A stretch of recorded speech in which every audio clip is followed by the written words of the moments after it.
In 1853, a man crawled through a hole in the ground in what is now northern Iraq and pulled out a clay tablet the size of his hand. He had no idea what he was holding. Neither did the men who cataloged it.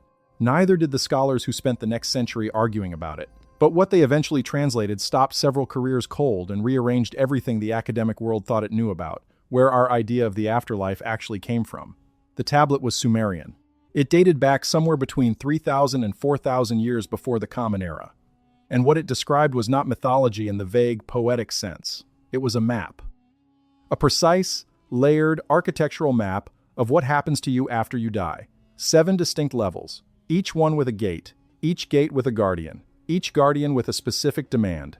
And waiting at the very bottom, in the deepest layer, something the Sumerians called by a name that translates, depending on the scholar, as either the great below or the place of no return.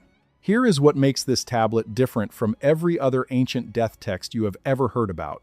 It does not describe a journey in metaphors. It does not speak in the language of parable or symbol in the way that most ancient religious texts do when pressed. It reads like instructions.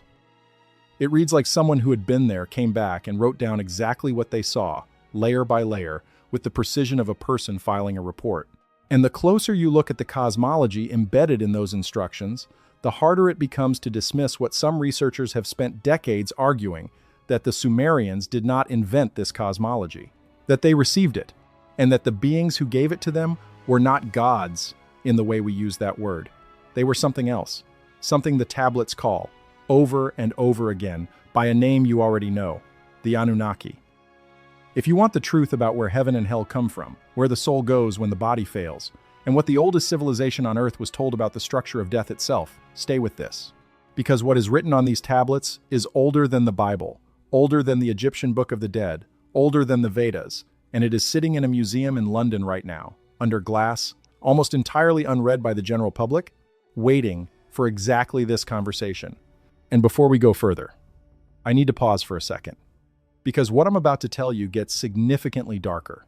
And I realized a while ago that some of this cannot be fully explained in a video format. The complete decoding of all 12 codes, the tablet numbers, the translated passages, the astronomical date they specified down to the degree, I put it all into a written document. It's linked below, and the QR code is on your screen. Now let's continue. To understand what this tablet is actually telling us, you need to understand what Sumer was, not the textbook version, the real version, the one that archaeologists keep uncovering pieces of and then struggling to fit into the narrative they were taught. Sumer was the world's first known civilization. That is not a debate. The consensus among mainstream scholars is that the Sumerians built the first cities, developed the first writing system, created the first codified legal system, invented the wheel, the arch, the clock, the calendar, and the concept of interest on a loan, all before almost any other culture on Earth had figured out agriculture at a civilizational scale. They appeared, as scholars say, with visible discomfort, fully formed. There is no long, awkward developmental period in the archaeological record where the Sumerians were fumbling toward literacy or stumbling toward urban planning. They are simply there, suddenly, around 3,500 BCE, building Uruk and Eridu and Nippur, with a sophistication that took Egypt another 1,000 years to approach. This bothers people. It bothers archaeologists, it bothers historians, and it especially bothers the people whose job it is to explain how human civilization developed in a clean, progressive arc from cave to city. Because Sumer does not fit that arc. Sumer is an anomaly, and anomalies demand explanations. The Sumerians themselves had an explanation.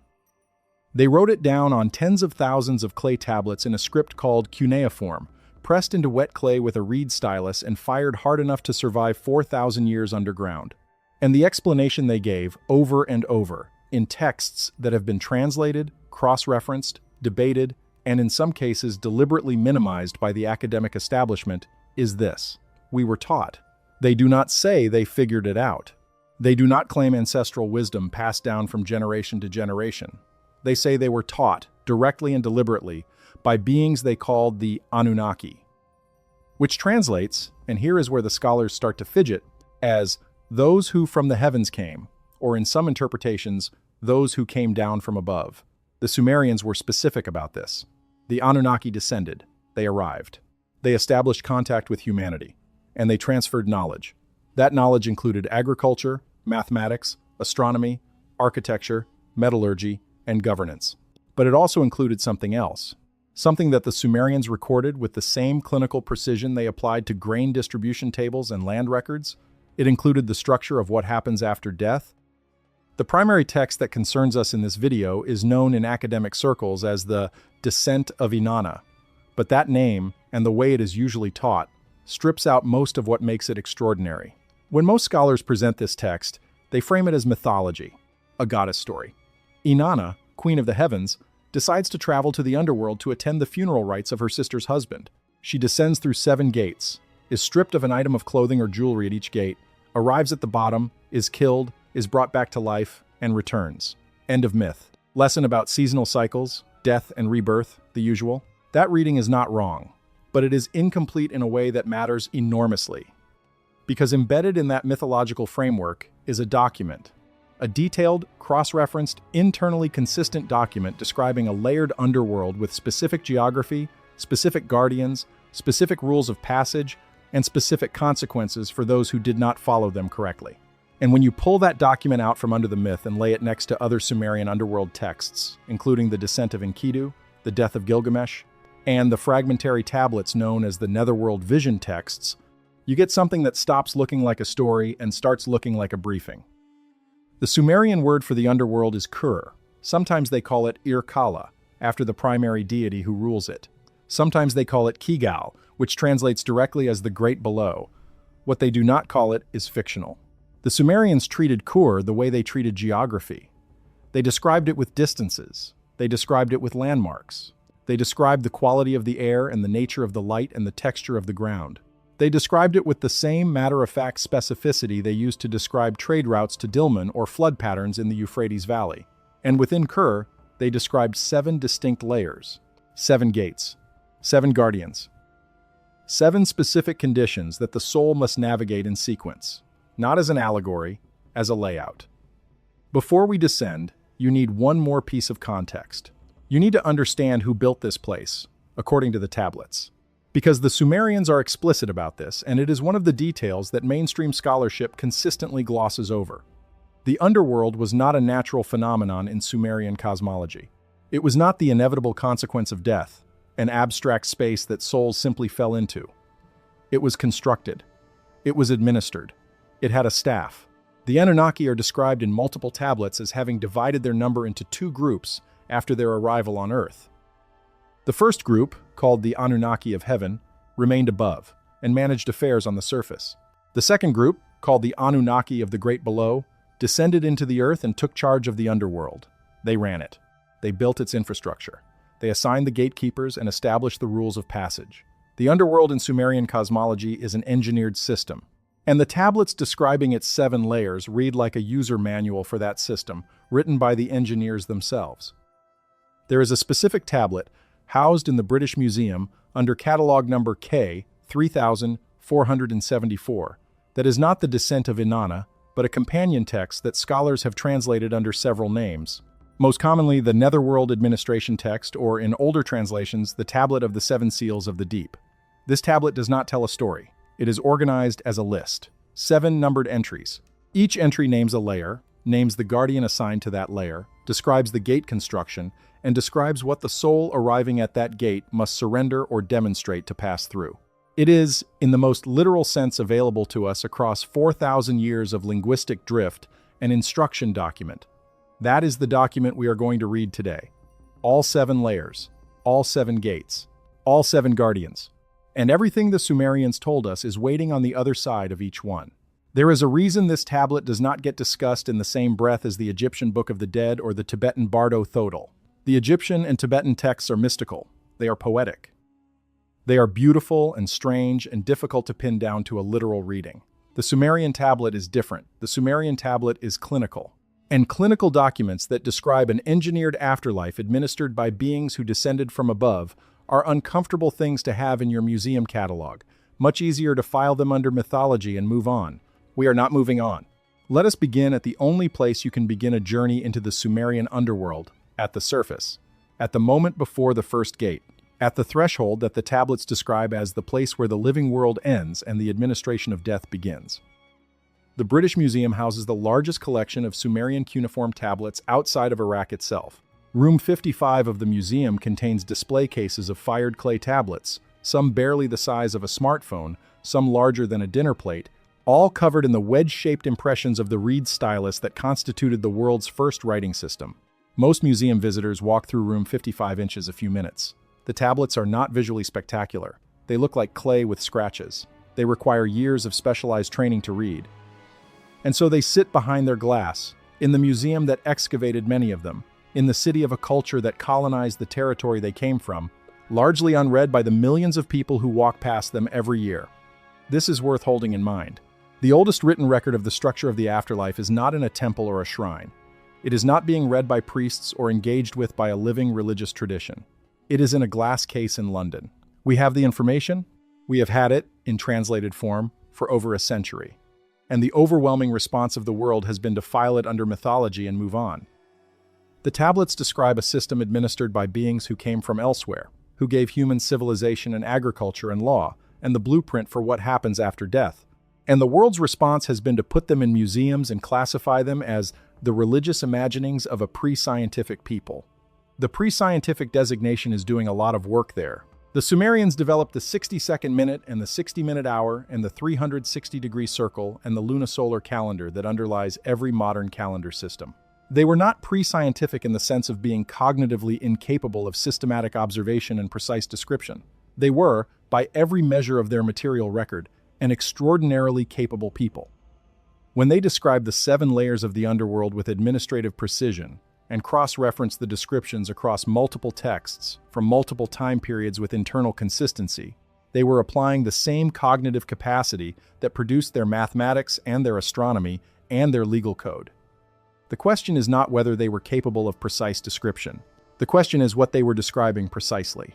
The excavation history of the tablets that concern us is itself a story worth knowing. The Nineveh excavations of the 1840s and 1850s, conducted primarily by Austin Henry Layard for the British Museum, produced hundreds of thousands of tablet fragments from the libraries of the Assyrian king Ashurbanipal, who had assembled in the 7th century BCE what was essentially the Library of Alexandria of the ancient Near East, a collection of texts from across the Mesopotamian tradition going back centuries before his reign. The tablets found at Nineveh included Ashurbanipal's copies of texts that were already ancient when he had them copied. The Descent of Inanna texts in the Nineveh collection are Assyrian copies of Sumerian originals that predate them by over 1,000 years. When we read these texts, we are reading something that was already old when the scribes of Ashurbanipal's library reproduced it, something that the Assyrians considered important enough to preserve and copy, something that had survived from a civilization that the Assyrians themselves regarded as the civilization that preceded theirs and that they understood as having received knowledge directly from divine sources. The Assyrian scribes knew they were copying something they did not fully understand. There are notes in the margins of some of the Nineveh copies, small scribal annotations that express uncertainty about specific passages.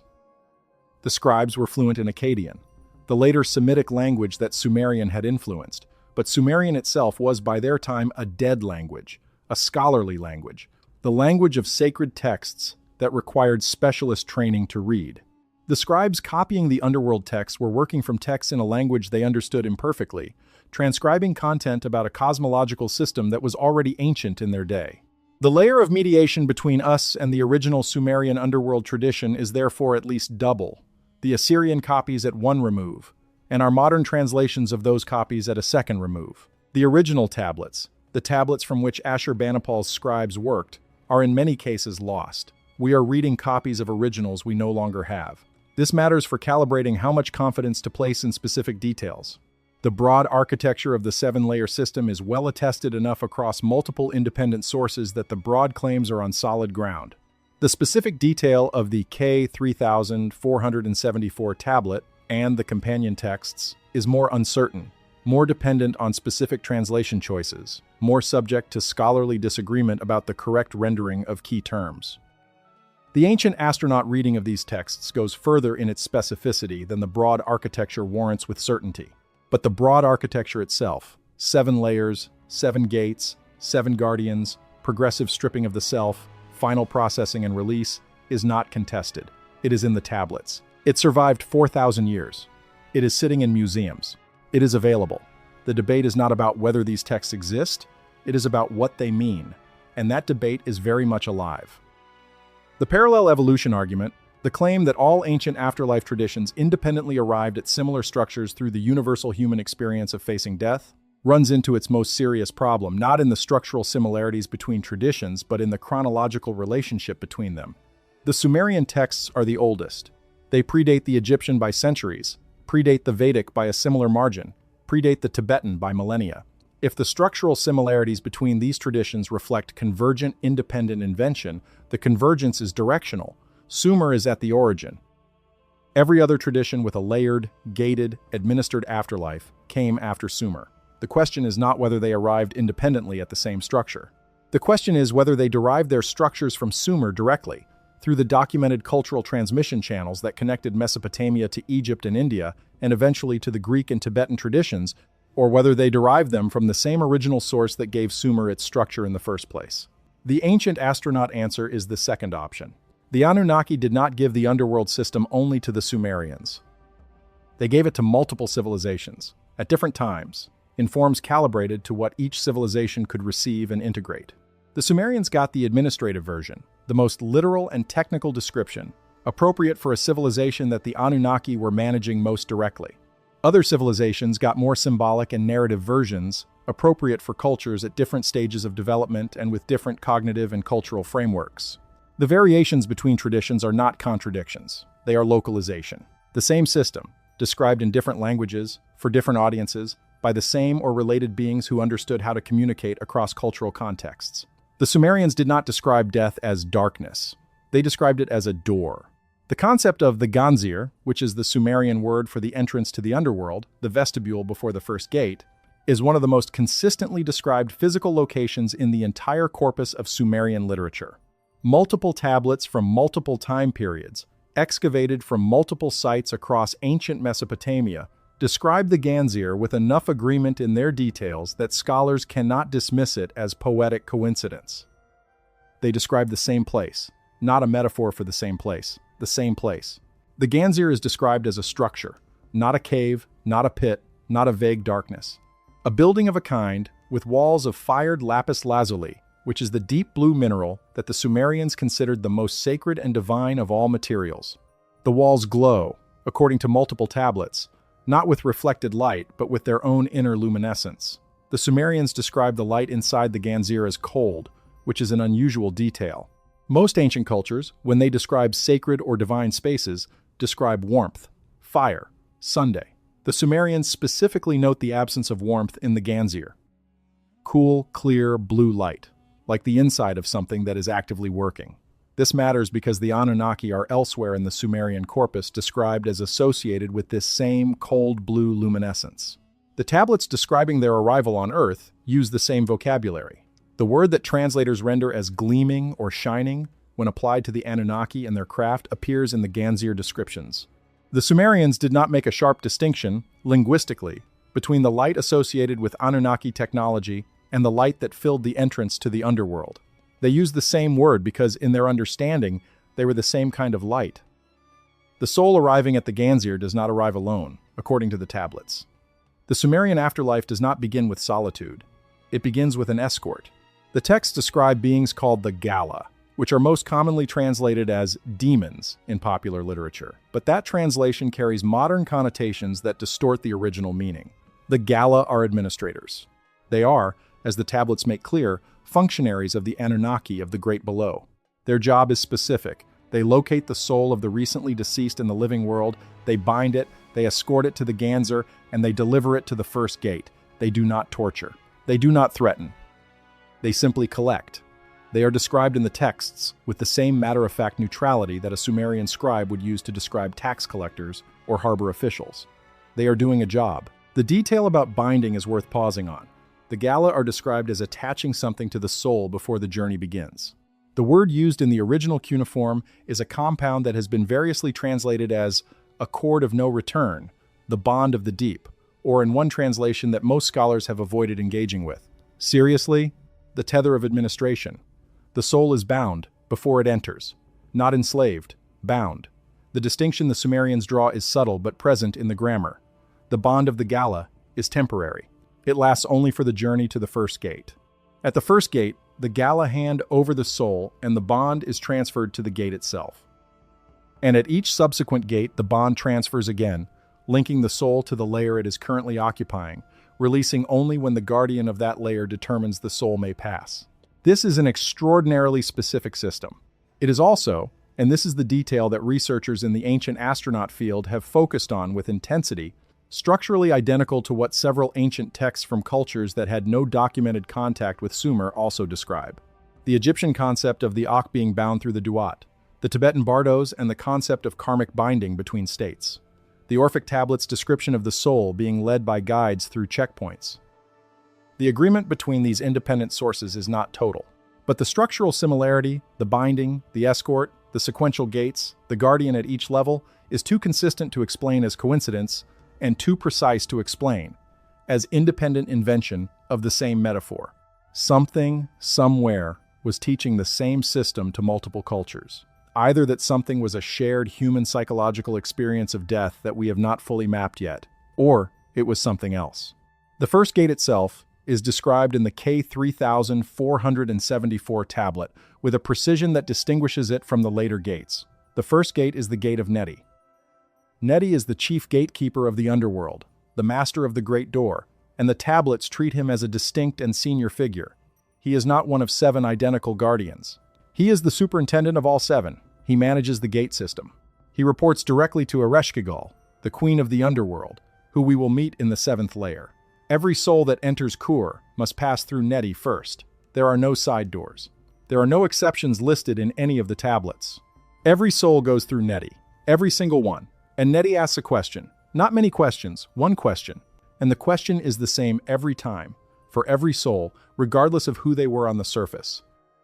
The Descent of Inanna records this exchange verbatim, and it is one of the most striking moments in the entire text because of how the question is phrased. Neti does not ask where you are going. He does not ask what you want. He does not ask if you are worthy. He asks, who sent you? Who sent you? This question has been discussed extensively in Sumerian scholarship, almost always in the context of the Inanna myth, where the answer Inanna gives, namely that she has come by her own will to attend the funeral rites, is framed as unusual and even suspicious to Neti. The subtext of the exchange is that souls do not normally arrive at the first gate having sent themselves. Souls normally arrive having been sent, by the Gala, on behalf of the administrative structure above. Inanna is anomalous because she chose this. Most souls did not choose. Most souls were collected. The implication embedded in that question, who sent you, is that the underworld is not a passive geography that souls drift into after death. It is a receiving system. It has intake procedures. It processes arrivals. The question, who sent you, is asked because the answer matters administratively. The soul, arriving with a proper gala escort, bound by the proper cord, is processed through the gates in the standard sequence. The soul arriving without an escort, or outside the normal protocol, is a problem to be managed differently. There are fragmentary texts that describe what happens to souls who arrive at the first gate without the proper binding, and those texts are among the darkest material in the entire Sumerian corpus. The underworld, whatever else it is, does not like unauthorized entries. Passing the first gate requires the soul to surrender the first of 7 items. In the Descent of Inanna, the item surrendered at the first gate is her crown, the great crown of the land, which her handmaiden Ninshubur had placed on her head before the journey began. The symbolic reading is straightforward. You cannot carry your earthly status into the underworld. Every soul arrives as an equal. Your rank does not travel with you. But the K3474 tablet adds a detail that the Descent of Inanna does not include, and it is a detail that changes the nature of what is being surrendered. The tablet describes what is taken at the first gate not as an item of clothing or jewelry, but as something it calls the Namlu, which translates as human form, or human nature, or in the most literal rendering, the quality of being a person. The first gate does not take your crown. The first gate begins to take you. The Namlu is the first layer of what the Sumerians understood as the composite structure of the self. They did not believe in a simple soul, a single spiritual entity that separates from the body at death. They believed the self was a layered construction, multiple components, assembled into a person during life, which must be disassembled in reverse order during the passage through the underworld. The Namlu is the outermost layer, the social self, the self that other people see, the self that holds your name and your face and your story in the world of the living. At the first gate, that layer is taken, What passes through the first gate is no longer recognizably you in the way that the living world would recognize you. You are the same being that entered the Ganzir. But the part of you that carried your social identity has been filed with Neti. You are now deeper than that.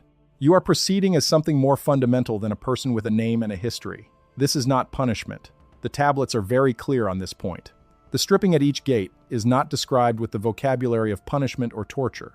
It is described with the vocabulary of preparation. Each layer that is removed is preparing the soul for the next layer of descent. A soul still carrying its Namlu could not survive the second gate.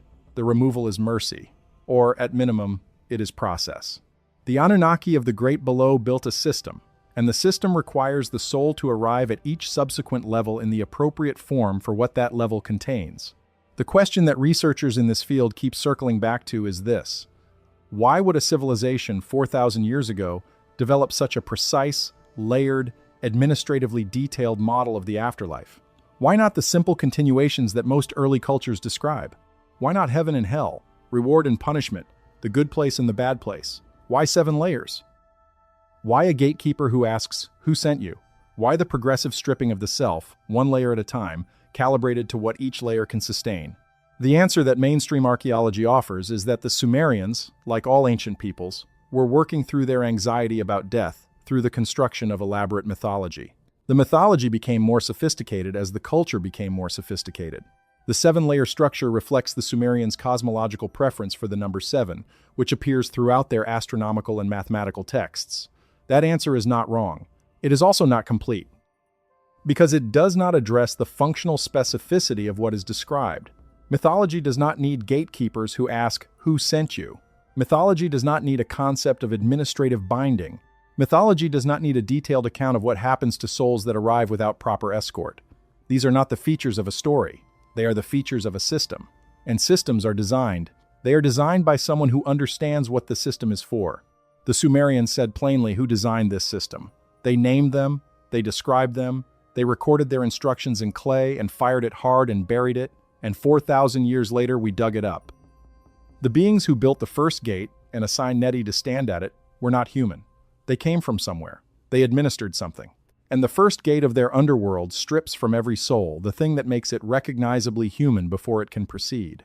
That is where Layer 1 leaves you. Past the Ganzir, through the gate of Neti, your name and your face and your history filed with the keeper of the great door. Ahead of you is a passage the tablets describe as a corridor of compressed darkness. Not empty, but filled with something the Sumerians call the breath of the dead, the accumulated presence of every soul that has passed through this corridor before you. And at the end of that corridor, the second gate is waiting, with its own guardian, its own demand, its own piece of you to take. The scholars who first translated the Neti passages in the late 19th and early 20th centuries were working without the benefit of the comparative framework that later generations would develop. For them, Neti was a doorkeeper, colorful, mythologically interesting, but ultimately a literary device serving the narrative of Inanna's descent. They did not have access to the K3474 tablet, which was not fully translated until the 1970s, and so they were reading the gate system through the lens of a story rather than through the lens of an instruction document. The result was that generations of popular and academic presentations of the Sumerian underworld described it as a story about a goddess, with the 7 gates as dramatic devices creating the structure of the narrative rather than as a technical document about the structure of the afterlife, with the story of Inanna's descent as the illustration of that technical document. The reversal of that framing matters. When you read the 7-layer system as a technical document, you read Neti differently. You read the question, "Who sent you?" differently. You read every procedural detail, the binding, the filing of the Namlu, the corridor, the changing light, all of it differently. It is the difference between reading a map as a story about a character who traveled through interesting places and reading a map as a map. The character is in the story to demonstrate the route. The route is the real content. Neti as a route demonstrating figure reveals details about Gate 1 that the story framing obscures. In the descent of Inanna, Neti goes back and forth between the first gate and Ereshkigal, delivering messages, asking instructions, returning with orders. He is active in the story in a way that the other gate guardians are not. And the reason, if you read the K3474 tablet in conjunction with the descent text, is that Neti's role is not just to man a gate. Neti is the network administrator. He maintains the connection between the entry point of the system and the final authority at the system's base. He is the one who receives the incoming soul, and is in communication with the authority that will ultimately process it. Every soul that enters the Ganzir is known to Ereshkigal by the time it reaches the first gate, because Neti has already communicated its arrival. The underworld system does not process arrivals as surprises. Neti's back and forth in the narrative is not literary device. It is process documentation. This is how intake works. The lapis lazuli of the Ganzir and the first gate also deserves more attention than it typically receives. Lapis lazuli was not simply a decorative material for the Sumerians. It was a material with a specific cosmological charge. The Sumerians called it Nazagwin, which means stone of heaven, or the blue of the sky. It was sourced primarily from what is now Afghanistan, which the Sumerians called the Mountains of the Gods, and its deep blue color, flecked with gold pyrite, was understood as a material manifestation of the divine realm. The gods wore it. The divine spaces were constructed of it. When the Sumerians describe the Ganzir and the first gate as lapis lazuli construction, they are not describing a pretty decorative choice. They are describing a space that is fundamentally divine in its material composition, a space built from god material, a space that belongs to the Anunnaki, in the way that their cities and their thrones and their regalia belong to them. This raises a question that the academic literature steps past quickly. Why would the Anunnaki build the entrance to the underworld out of materials that are explicitly described elsewhere as divine and heavenly? Why use the stone of heaven to build the gate to the deep? The standard mythological reading says it is symbolic, the opposition and connection of above and below, heaven's material marking the boundary between worlds. The ancient astronaut reading says it is functional, that the lapis lazuli of the Ganzir is divine material because the structure of the Ganzir is Anunnaki construction, and Anunnaki construction uses materials that carry Anunnaki-associated properties. The cold blue luminescence, the connection to the divine frequency that appears throughout the tablet descriptions. The Ganzir is not decorated with god material. The Ganzir is built from god material because it is god-built infrastructure. The binding that the gala attached to the soul before the journey is another detail that grows more interesting the closer you look at it. The cord of no return, the bond of the deep, the tether of administration, these various translations of the same Sumerian compound describe something that functions as a kind of signal or tracking mechanism as much as a restraint. The soul bound by the gala is locatable. The system knows where it is. Multiple tablets that deal with the gala in their living world role, their work of finding and collecting the souls of the recently deceased, describe the gala as using the cord to locate souls that have attempted to avoid collection. The cord is not just a leash, it is a tracking beacon. Once the gala attaches it to a soul, that soul is in the system. It has been registered, it is being processed. It cannot fall through the cracks. There are no souls that fall through the cracks in the Sumerian system. This is an explicit claim in several tablets. The underworld receives all souls. Not the souls of the virtuous, or the souls of the chosen, or the souls who died in a particular way, or the souls who followed a particular religious practice. All souls. The gala collect everyone. The first gate receives everyone. The 7 layers process everyone. This is not an afterlife for the select. It is infrastructure for the species. And infrastructure runs on complete intake. No exceptions. No gaps. The cord of the gala is how a complete intake is maintained. Every soul that dies on the surface is found, bound, and delivered. Every single one. The corridor between the first and second gates is described in the tablets as the longest physical distance in the entire underworld. This is a specific claim. The Sumerians, working within their own units of measurement, describe the distances between each of the 7 gates, and the gap between Gate 1 and Gate 2 is the widest. The tablets give a number, which has been translated as approximately 45 beru. A beru being a Sumerian unit of distance, roughly equivalent to 6 miles in modern terms. That gives us, very roughly, 270 miles of corridor between the first and second layers of the Sumerian underworld. Whether this is meant literally or metaphorically has been debated for a century. What is not debated is why the Sumerians made the first corridor the longest. The text explains it directly. The soul leaving the first gate has just had its Namlu removed. It is disoriented. It is, in the vocabulary of the tablets, raw, which is the same word the Sumerians used to describe unprocessed metal ore or unfired clay. The long corridor between Gate 1 and Gate 2 is not a punishment. It is a processing corridor. The soul walks it, is walked by the gala who have now rejoined the escort, and whatever is happening to the being during this transit is described in one tablet as a settling, a gradual adjustment to the conditions of the deep. The being that arrives at the second gate is already different from the being that left the first gate. not because anything has been taken yet, but because the conditions of Layer 2 are already ambient in the corridor. The Sumerians describe the air changing, the temperature dropping further, the luminescence shifting from the cold blue of the Ganzir to something they describe with a word that translators have rendered as silver gray, or the color of still water before dawn. It is the light of the second layer bleeding into the corridor, announcing itself, preparing the soul for what is about to be demanded. The second layer is called by multiple names across the various tablets, but the most consistent is the Tablet of Waters, or sometimes in older translations, the Domain of the Forgetting River. And the guardian of the second gate is a figure named Ennugi, who appears across the Sumerian texts in a role that mainstream Sumerology has struggled to categorize cleanly. Ennugi is described as the inspector of canals in some administrative texts, which has led most scholars to treat her, or him, the gender is grammatically ambiguous across sources, as a water management deity with some secondary underworld function. But the K3474 tablet is more specific. In the context of the underworld, Ennugi is the administrator of a particular body of water that flows through the second layer, and the nature of that water is the central concern of everything the second gate represents. The river in Layer 2 is not the Sumerian equivalent of the Greek Styx. The comparison gets made frequently and it is superficially apt, but it misses the specific function described in the tablets. The river in Layer 2 is called the Idnapishtu in the Sumerian, which translates with reasonable confidence as the river of life waters, or in some translations, the river of the living breath. It is not the river of death, it is the river of life memory. And to pass through the second gate, the soul must enter it. What the river takes is specific. The tablets describe it as taking the lil, which is the Sumerian word for breath, but also for spirit in a particular sense, the sense of lived experience. The lil is not the soul itself. The lil is the accumulated experiential residue of the life just lived, your memories, not all of them. The Sumerians draw a careful distinction here between two categories. The tablets call them the memories of the body and the memories of the knowing. The memories of the body are what the river takes.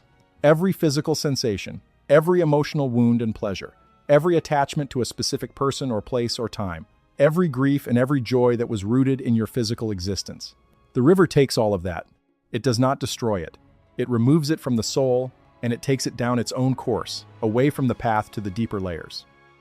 What remains after the river is the memories of the knowing, the things you understood, the things you learned at the level of wisdom rather than at the level of experience, the pattern recognition, the insights, the understanding of how things work. These are not taken by the river. These continue with you into Layer 3. The Sumerians believed, and this is embedded consistently throughout their death texts, that wisdom was the only cargo a soul could carry through all 7 gates intact. Everything else would eventually be stripped. Wisdom was the one item that the system was designed to preserve. The immersion in the river Idnapishtu is not described as pleasant in the tablets. The texts use the word pain, but qualify it immediately with a distinction that modern translators have found difficult to render cleanly. It is not the pain of injury, the tablets say. It is the pain of release. The Sumerians appear to have believed that the memories of the body clung to the soul with a kind of adhesion, a natural tendency to stick, and removing them required a process that the soul experienced as painful, not because it was being damaged, but because separation from what had been part of it was intrinsically uncomfortable. The way removing any adhesion is uncomfortable, not damage, peeling. What makes Layer 2 particularly interesting to researchers working in the ancient astronaut framework is the functional parallel with what other ancient traditions describe at corresponding stages of the afterlife journey. The Egyptian Amduat, in its second hour, describes the dead moving through a corridor associated with water and the loss of earthly memory. The Tibetan Bardo Total describes, at the corresponding stage of the post-death journey, the dissolution of the emotional body in what the Tibetan text calls the peaceful and wrathful deities mandala, which is explicitly a process of releasing attachment to lived experience. The Greek tradition in its Orphic form describes the soul stopping at one of 2 pools before continuing its journey, and the dangerous pool, the one the soul is warned not to drink from, is Lethe, the river of forgetfulness. The agreement across traditions is not that there is a river in the afterlife. That is too general a claim to be interesting. The agreement is structural. In each tradition, the second major stage of the post-death journey involves a body of water. In each tradition, the water removes something specific from the soul, and that something is specifically the emotional, experiential memory of physical life. And in each tradition, The soul that emerges from this second stage is described as more fundamental, more stripped back, more essentially itself than the soul that entered it. Whatever this describes, it is describing the same thing. Four independent cultures, separated by geography and centuries, describing the same process at the same stage of the same journey. The mainstream explanation is convergent mythology, the same universal human fear of memory loss after death, the same universal comfort in the idea that earthly suffering does not persist. That explanation is available, and you can hold it if you choose. The alternative, which the ancient astronaut researchers argue with increasing specificity, is that all of these traditions are drawing from the same source.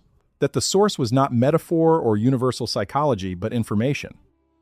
That the information was given to multiple cultures by the same or related beings, and that those beings, whatever they were, had actual knowledge of what happens to the soul after death, knowledge specific enough to describe the mechanism of emotional memory removal at the second stage with enough accuracy that four independent civilizations recorded it the same way.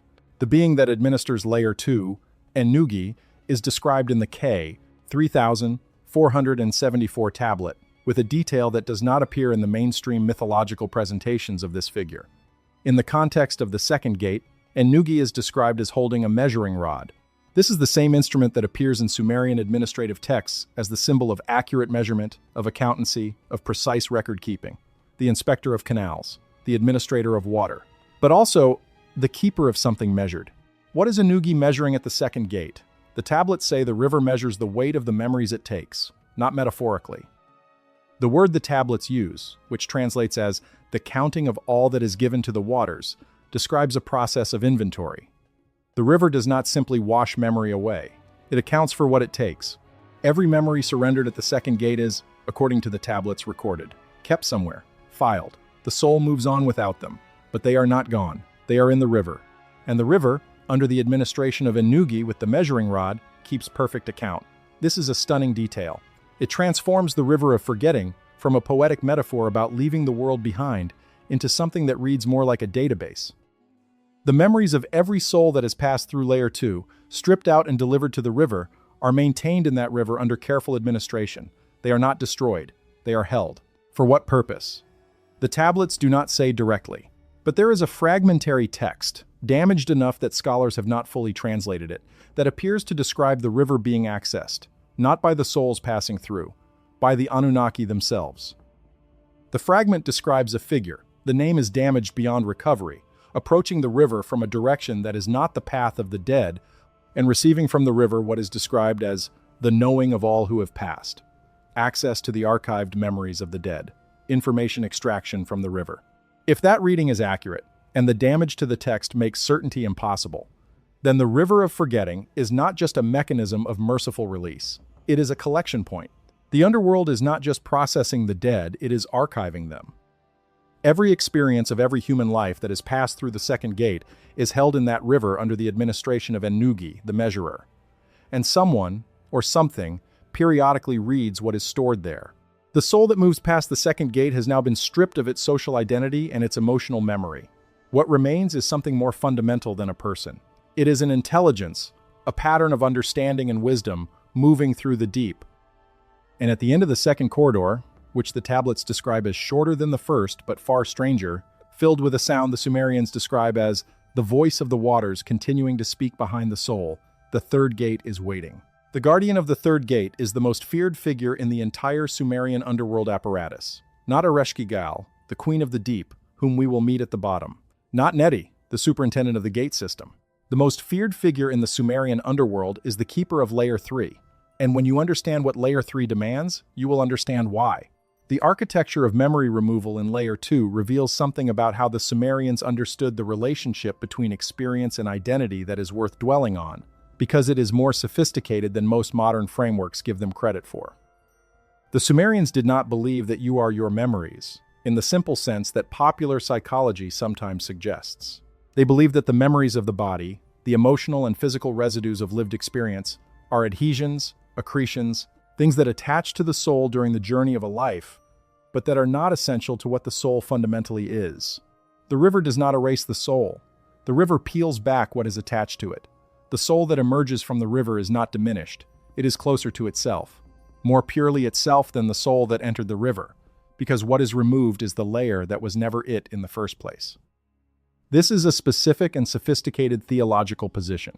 It stands in contrast to traditions that treat the memories of the life as the essential content of the soul, as the record of what you were, as the thing that makes you yourself. The Sumerian position is that the memories of experience are a temporary coating, necessary for the life being lived, but not continuous with the soul's deeper identity. Stripping them does not destroy you. It reveals you. The question of what reveals you means in this context runs directly into the Anunnaki creation narrative, and it produces one of the more uncomfortable implications of the Sumerian framework. If the soul's essential nature is the I am Ma, the divine component mixed into the clay at creation, and if the memories and emotional residues of the lived life are temporary coatings over that essential nature, then in a meaningful sense, the human life is not the main event.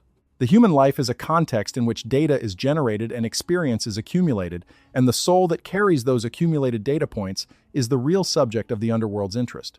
The life is the process. The soul, with its coating of experience, is what gets delivered to the river. The river extracts the coating, archives it, and sends the essential soul forward. But the coating is kept. The river keeps it. And Nugi measures it. The archive is maintained. What was the river being built toward? If every soul that passes through the second layer deposits its life experiences in the river, and if those experiences are maintained and measured, then over the full span of human existence, the river of the second layer is the largest archive of human experience that could possibly exist. Every joy and grief and sensation and decision and relationship and loss and discovery of every human being who has ever lived held in the river of the second layer, cataloged by Nugi the measurer. The scope of that archive is not conceivable in any ordinary terms. The Sumerians knew this, and they wrote it down anyway, not as a metaphor for the importance of living fully. As a description of an archive that exists, and that is accessible to the beings who administer the system. The accessing of the archive appears in that damaged fragment I mentioned earlier, and in at least 2 other fragmentary texts that scholars have noted but not emphasized in their published work. One fragment, held at the Oriental Institute in Chicago, describes a scene in which an Anunnaki figure approaches the river and receives from it what the text calls the knowledge of the many lives of the ones below. The figure receives this knowledge not as a list of individual memories but as a processed understanding, a compressed awareness, what the tablets describe as the weight of the gathered knowing. Something in the river processes the individual memories of individual lives into a form that can be received and understood by an Anunnaki who approaches it, with the proper authority. The individual data points are being aggregated. The river is not just an archive. It is an analytical engine. What is the analysis for? The Sumerian texts do not say.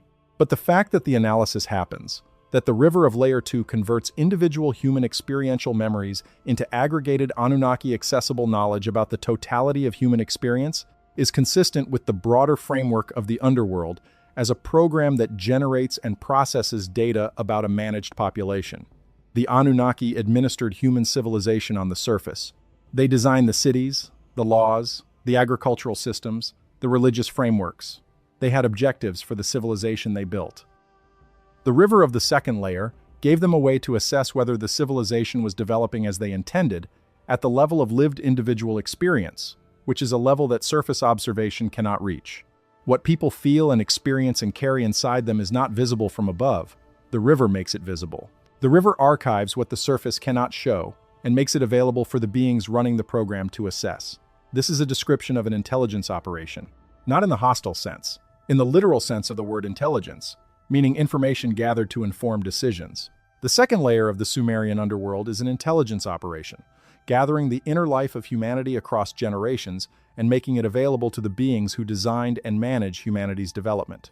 Everything you felt, and everything you experienced, and everything you carried in your body and your memory is deposited in the river when you die. And the beings who sent you into life in the first place can access what you deposited. They can see what it was like to be you. Not your name, not your social role. Those went with Nettie at the first gate. What was like to be you from the inside. Every fear and every longing and every moment of beauty and every wound. The river has it. And Nugi measures it. The archive grows with every soul that passes through. The third layer of the Sumerian underworld has a name in the tablets that translates as the place of the great accounting, or in some versions, the hall of the reckoning of days. It appears by various names: across the corpus of Sumerian death texts, but the function is consistent across all of them. Layer 3 is where the soul is judged, and the Sumerian version of judgment is nothing like what most people who have been raised in a tradition descended from Egypt or Greece or the Abrahamic faiths expect. The differences are specific and they matter. Because the Sumerian version of divine judgment does not involve guilt or innocence. It does not involve sin. It does not involve the measurement of good deeds against bad deeds in any form that would be recognizable to a medieval Christian, or a devout Muslim, or a follower of Ma'at in the Egyptian tradition. The Sumerian version of the reckoning is purely, coldly informational. The guardian of the third gate is named Utu Ningish Zeta in some tablets, and simply Ningish Zeta in others. Ningish Zeta is a fascinating figure in the Sumerian pantheon, because the mainstream scholarly tradition cannot fully categorize this being. Ningish Zeta appears in Living World Sumerian texts as a lord of the tree of life, a keeper of knowledge, and a figure associated with healing and the tracking of time. In the underworld context, Ningish Zeta functions as the one who reads the record, not the record of deeds, the record of what was. The K3474 tablet describes the third gate with more detail than any of the others except the seventh. The description of the third gate spans multiple lines of cuneiform, where the other gates are described in shorter passages, which scholars have taken as evidence that Layer 3 was considered the most complex or the most important of the middle layers. What the extended description reveals is a hall, a large open space, not a corridor, not a room, but an architectural space of significant scale. And within that hall, a surface the tablets describe as a tablet, or a board, or a plane, on which the entire life of the arriving soul is inscribed. Every single moment. The Sumerians believed, and expressed this with remarkable consistency across their death texts, that the underworld maintained a complete record of every life. Not the highlights, not the moral inventory, the complete record. Everything that happened to you and everything you did and everything you thought and everything you felt, all of it already stripped from you by the river in Layer 2, but recorded here, available for examination. The soul arrives at the third gate and is confronted with the complete account of its life, laid out before it in the hall, and Ningish Zeta reads it. What Ningish Zeta is looking for is not moral failing. This cannot be emphasized enough because it is the most radical departure from every subsequent afterlife tradition that borrowed from Sumerian cosmology and transformed it into a system of reward and punishment. Ningish Zeta is looking for something the tablets call the Namtar, which translates as the fate that was written, or the destiny that was decreed. The soul's fate, according to the Sumerians, was written before the life began. By whom or what? The tablets say it was written by the higher Anunnaki, specifically by a council of Anunnaki that some tablets name as the 7 judges of the underworld, which creates an interesting recursive loop given that there are 7 layers. The fate is written above before the soul descends into life. The reckoning in Layer 3 is not a moral audit, it is a completion check. Ningish Zeta is examining whether the life lived was congruent with the fate that was decreed for it. This is a profoundly different theological framework from what most of us inherited. There is no sin in the Sumerian system. There is no virtue rewarded in the simple sense. What there is a question of alignment. Did the soul live the life it was supposed to live? Did the life match the decree? And the soul in the hall of the third layer is not given the chance to argue its case. It is given the chance to see its case. The entire record is laid out. What it shows is what it shows. Ningish Zeta reads it and makes a determination. What happens based on that determination? The tablets describe 2 paths diverging from the third layer. The soul whose life showed sufficient alignment with its decreed fate passes through the third gate and continues to Layer 4. The soul whose life showed significant divergence from the decreed fate is held in the third layer for what the tablets describe as a period of being taught what was missed. The language around this is careful and deliberate. It is not punishment, it is remediation. The held soul is shown, by Ningish Zeta's administration, what the divergence was. Where the life went off the path that was decreed, it is made to understand the gap between what was and what was supposed to be. Only when that understanding is achieved does the soul pass through to Layer 4. The question that this raises, and that the ancient astronaut researchers have treated as one of their strongest points of entry into this material, is this. If the Sumerian gods, the Anunnaki, wrote the fate for each soul before it descended into life, and if the underworld exists in part to check whether that fate was fulfilled, then what is the purpose of that check? Who benefits from knowing whether a human life unfolded according to plan? Not the soul. The The soul is not rewarded for alignment or punished for divergence in any meaningful sense within this layer. The soul that aligned moves on. The soul that diverged is taught what was missed and then moves on. The end result is the same. Both souls continue to Layer 4. The difference is the duration and content of their time in Layer 3, not the ultimate destination. So who needs to know? The Anunnaki administration, according to the tablets, maintains records. Ningishzida reads the life and files a report. To whom? The K3474 tablet does not say explicitly. But other Sumerian administrative texts, in the living world context, describe a class of Anunnaki record keepers, beings whose function was to receive reports from field administrators and compile them upward in a hierarchy. The underworld had the same structure as everything else the Anunnaki managed. Reports went up. Someone above, in the Sumerian cosmological structure, was receiving reports about whether human lives matched their decreed fates. Someone was monitoring the congruence between what was planned and what was lived. This is not the theology of a God who loves his creation and judges it on moral grounds. This is the administrative oversight of a program. Human lives as a managed program, with objectives, with oversight, with completion checks. The ancient astronaut interpretation of this framework is that the Anunnaki were running what we would now call a directed human experiment. They decreed fates, meaning they set parameters for individual lives. They sent souls down into those lives. At the conclusion of each life, they checked whether the parameters were met. The underworld was not primarily a place of spiritual development for the soul's benefit. It was a processing facility that generated data about the results of the program. That is a disturbing reading. It is also internally consistent with what the tablets actually say, in a way that the standard mythology interpretation is not. Because mythology does not need reports filed upward in a hierarchy. Mythology does not need a completion check of a decreed fate.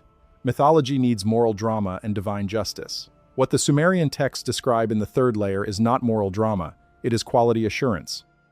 Ningishzida, as a figure in the broader Sumerian tradition, adds another layer to this, and here the tablet evidence gets strange even within the mainstream scholarly framework.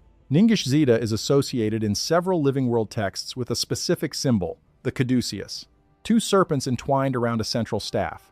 This symbol appears in Sumerian art in direct association with Ningishzida, and the caduceus is, in modern usage, the symbol of medicine and healing, borrowed from the Greek messenger god Hermes, who is the Greek equivalent of the Egyptian Thoth, who is consistently identified in ancient astronaut scholarship as one of the Anunnaki working under different names in different cultures.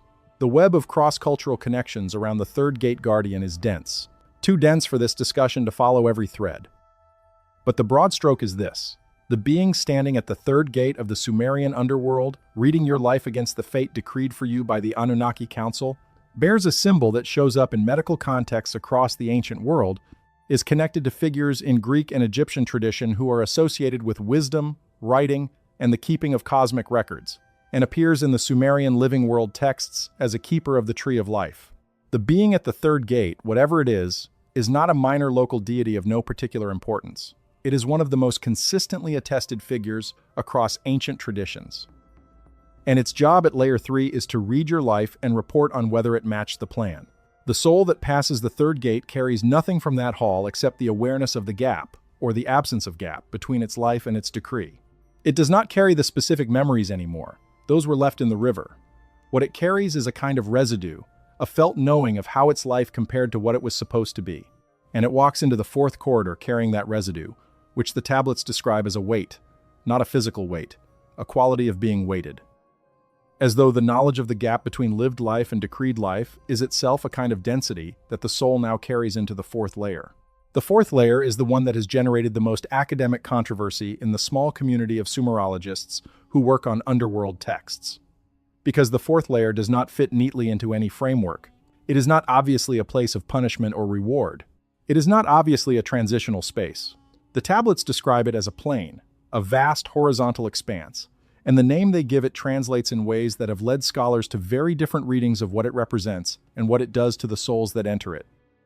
The fourth gate is coming, and what waits in that plane, according to the K3474 tablet, is something that the scholars who have read it most carefully have been most reluctant to describe in their published work.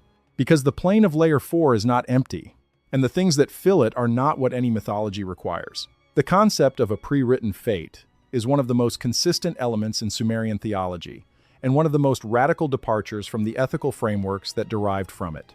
Every subsequent tradition in the ancient Near East that we know of, the Babylonian, the Akkadian, the early Hebrew, carries some version of divine plan for individual human lives. The Sumerian original is the most explicit about what this means. The Namtar, the written fate, was not a vague divine preference or a general orientation for a life. It was a specific decree. The Sumerian texts that deal with the Namtar in the living world context, outside the underworld narrative, describe it as having specific content, goals, timelines, relationships. The fate written for a soul before its incarnation included specific things that were supposed to happen, and specific things the soul was supposed to do, and specific capacities the soul was supposed to develop. It was a program in the software sense of the word. Specific, executable, with defined objectives. The being who wrote the fate for each soul was not arbitrary. The tablets are reasonably consistent about the authority for Namtar writing. It was a function of the Senior Anunnaki Council, the group of 7 high Anunnaki that several texts name as the Judges of Fate, 7 judges, writing fates. One for each level of the 7-layer underworld, where the fate's execution is verified and processed. The symmetry is either coincidental or deeply structural to the whole system. The 7 judges of fate appear in other ancient traditions with enough consistency to warrant attention. The Babylonian tradition names them as the Anunnaki of the 7 fates. The early Mesopotamian traditions that fed into what became the zodiac described 7 planetary spheres, each associated with a divine being who influenced the fate of souls born under its alignment. The Hindu tradition describes 7 rishis who set the fates of incarnating souls. 7 is not an arbitrary number in these contexts. 7 is the number of the layers of the system. The fate writers and the layer administrators are the same beings, described from 2 different angles. The fate is written above by the 7 judges. The fate is verified and completed below by the 7 layers.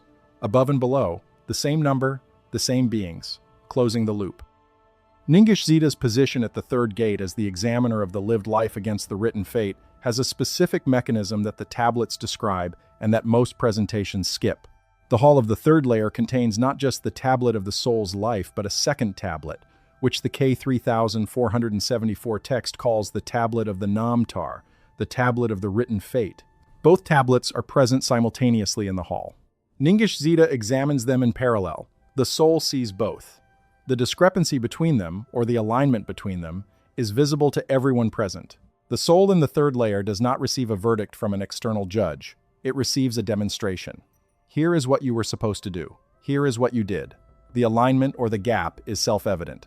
The emotional experience of this, from the soul's perspective, is described in one of the more poignant passages in the Sumerian underworld literature. A companion text to the K3474 tablet, partially preserved, describes a soul in the hall of the 3rd layer experiencing the comparison with what the tablets call the great knowing of the distance between. The soul sees the gap between its lived life and its decreed fate, and the seeing is described as painful in a way that is categorically different from any pain described in the earlier layers. It is the pain of recognition, not of judgment from outside. The soul recognizes the gap itself. It does not need to be told. It missed the mark. It sees that it missed the mark. And the seeing is the hardest part. What makes this theologically sophisticated is that the pain of recognition in the 3rd layer is not a punishment imposed by the system. It is a natural consequence of awareness. A soul that sees the full account of its life laid against the full account of what its life was supposed to be will simply know the truth about how closely it tracked its purpose. If it tracked it well, the knowing is described as having a quality of what the tablets call rest in the seeing, a kind of settling into truth that is its own form of completion. If it tracked it poorly, the knowing is the gap, and the gap is felt as what it is, not as divine wrath, as information about what was missed. The holding in the 3rd layer for souls with significant divergence, the remediation period, is described in the tablets with enough detail to make clear that it is not passive. The soul held in the 3rd layer does not simply wait, it is engaged.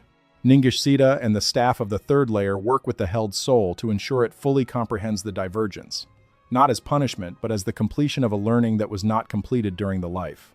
The soul that dies with a significant gap between its lived life and its decreed fate did not complete the learning its fate was designed to produce. The 3rd layer ensures that learning is completed before the soul proceeds. The underworld is, from this angle, a school that catches the students who fell behind. Nobody leaves the third layer without having understood what they were supposed to understand from the life just completed. The Sumerian theological position that emerges from this is genuinely unusual in the landscape of ancient religion. There is no damnation in this framework. There is no permanent punishment for poor execution of the fate. There is remediation. There is completion. There is the ensuring that every soul understands what its life was for and what it failed to accomplish before moving on. This is not the theology of reward and punishment that every subsequent culture derived from Sumerian origins. This is the theology of completion. Every soul completes its learning. It may take longer for some than for others. But the third layer does not send souls to permanent darkness for having missed their mark. It holds them until they understand the miss, and then it sends them on. This has implications for how we read every tradition that borrowed from the Sumerian framework. The judgment in the Egyptian Book of the Dead, where the heart is weighed against the feather, and the souls found unworthy are devoured by Ammit. The Christian Last Judgment, where souls are sorted permanently into heaven and hell. The Islamic Yawm al-Qiyamah, the Day of Judgment, where the scales weigh the deeds of a lifetime, and the verdict is final. All of these are transformations of the Sumerian original. All of them took the weighing and comparison of the third layer and transformed it into a binary moral verdict with permanent consequences. The Sumerian original is more complex and, many would argue, more humane. There is no Ammit in Layer 3. There is no permanent hell. There is a hall where you see the truth about your life and you stay until you understand it fully. Then you go on. Everyone goes on. The system processes everyone. The third layer delays some longer than others. It does not discard anyone. What was lost in the transformation from Sumerian completion theology to the reward and punishment theology of the derived traditions is significant. Completion theology has no eternal damnation. It has no category of souls so bad that they cannot be processed and sent forward. It has no hell in the traditional sense. It has delay. It has remediation. It has the uncomfortable experience of seeing the gap between your life and your purpose and having to understand that gap fully before you can proceed, but it has no permanent punishment. The tradition that descended from the Sumerians through Babylon and through the later Semitic cultures added the permanent punishment. The Sumerians themselves, or more precisely the beings who gave them this system, did not include it. The Sumerian name for the fourth layer of the underworld translates differently depending on which scholar you ask. The most literal rendering is the field of the multitude. Some translators prefer the plain of assembly. One early 20th century translator, whose work has been largely sidelined by the mainstream, chose the pasture of the gathered. The word at the center of the debate is a compound in the original cuneiform that combines the root for an open agricultural field, the kind used for grazing livestock, with a suffix that denotes a particular kind of gathering, specifically a gathering that is maintained, kept together, not a gathering that has arrived for a meeting and will disperse when the meeting ends. The gathering in Layer 4 does not disperse. The souls that enter the fourth layer stay there until they are moved by the system. And the question that the tablets raise, and that the scholars keep dancing around, is what exactly is being described. Is this a waiting room? A purgatory? A permanent destination for certain souls? None of those frameworks fully fits what the tablets say. Layer 4 is something more specific than any of them. The guardian of the fourth gate is a figure named Humut Tabal, a name that the standard Sumerian dictionaries translate as carry away quickly or swift removal. The guardian of the fourth layer is defined by speed and transport. Humut Tabal is not a judging figure. There is no examination at the fourth gate. There is no accounting. There is no test. Humut Tabal simply directs the incoming soul to a location within the plane, and the soul goes there. The direction is not optional, according to the tablets. The word used for Humut Tabal's command to the soul is the same word used in Sumerian administrative texts for official orders issued by a superior to a functionary. The soul does not go to the plane because it chooses to or because it has passed a test. It goes because it is directed to go by an official of the system. What is in the plane? The tablets describe a vast space. They give spatial vocabulary. They describe a horizontal extent so large that the boundary of it is not visible. They describe the sky above it, which is not the sky of the surface world, not blue, not star-filled, but a sealed ceiling of dark stone, of basalt, or a stone similar to basalt, through which no light passes. The plane in Layer 4 is illuminated by the same source as the second layer's corridors, that silver-gray internal luminescence that does not have a visible origin point. It simply is there, ambient, sourceless. And in the plane, there are souls, many of them. The tablets do not give a number, but use language of vastness, the way a Sumerian scribe would describe a large army or a massive flock. multitudes, gathered, waiting. The souls in the plane of the fourth layer are described in ways that scholars have found uncomfortable. They are described as dwelling. The Sumerian word is the same word used for long-term residence, the way a family dwells in a house, the way a city dwells in a valley, not passing through. Dwelling. What are they doing in the plane? The tablets describe an activity that has no good equivalent in modern frames of reference. The souls in the plane are described as consuming the bread of ashes and drinking the water of dust. These are the most famous lines in the Descent of Inanna's description of the underworld, and they have been translated many times, always as metaphors for poverty of condition, for diminishment, for existence stripped of pleasure. But the K3474 tablet extends this description in a direction that the standard presentations do not follow. It says that the bread of ashes and the water of dust are provided by the administration. The souls in the plane do not forage for sustenance. They are given it. The sustenance is minimal. The tablets make clear that bread of ashes is meant to convey a reduced condition, but it is deliberately provided, administered. The souls in the plane are being maintained. Why would an underworld maintain souls? Why not simply hold them inert, or simply process them through to the next layer? The maintaining implies a purpose for the maintenance. Something requires these souls to remain alive in whatever sense they are alive in the plane. Something needs them fed and watered at a minimal subsistence level. Something needs them here, gathered, for a duration that the tablets do not specify but imply is long. This is one of the readings that ancient astronaut researchers have found most compelling, and it is worth taking seriously even if you remain skeptical of the broader framework.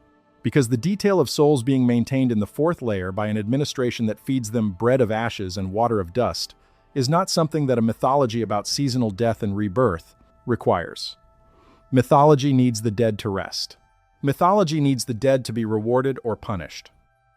Mythology does not need the dead to be fed minimum subsistence rations by a bureaucratic system that is keeping them alive for purposes that the mythology does not explain. The alternative reading, the one that the ancient astronaut school proposes, is that the fourth layer is a resource. The souls gathered there are not waiting for spiritual development or divine judgment. They are being held as a pool of something valuable.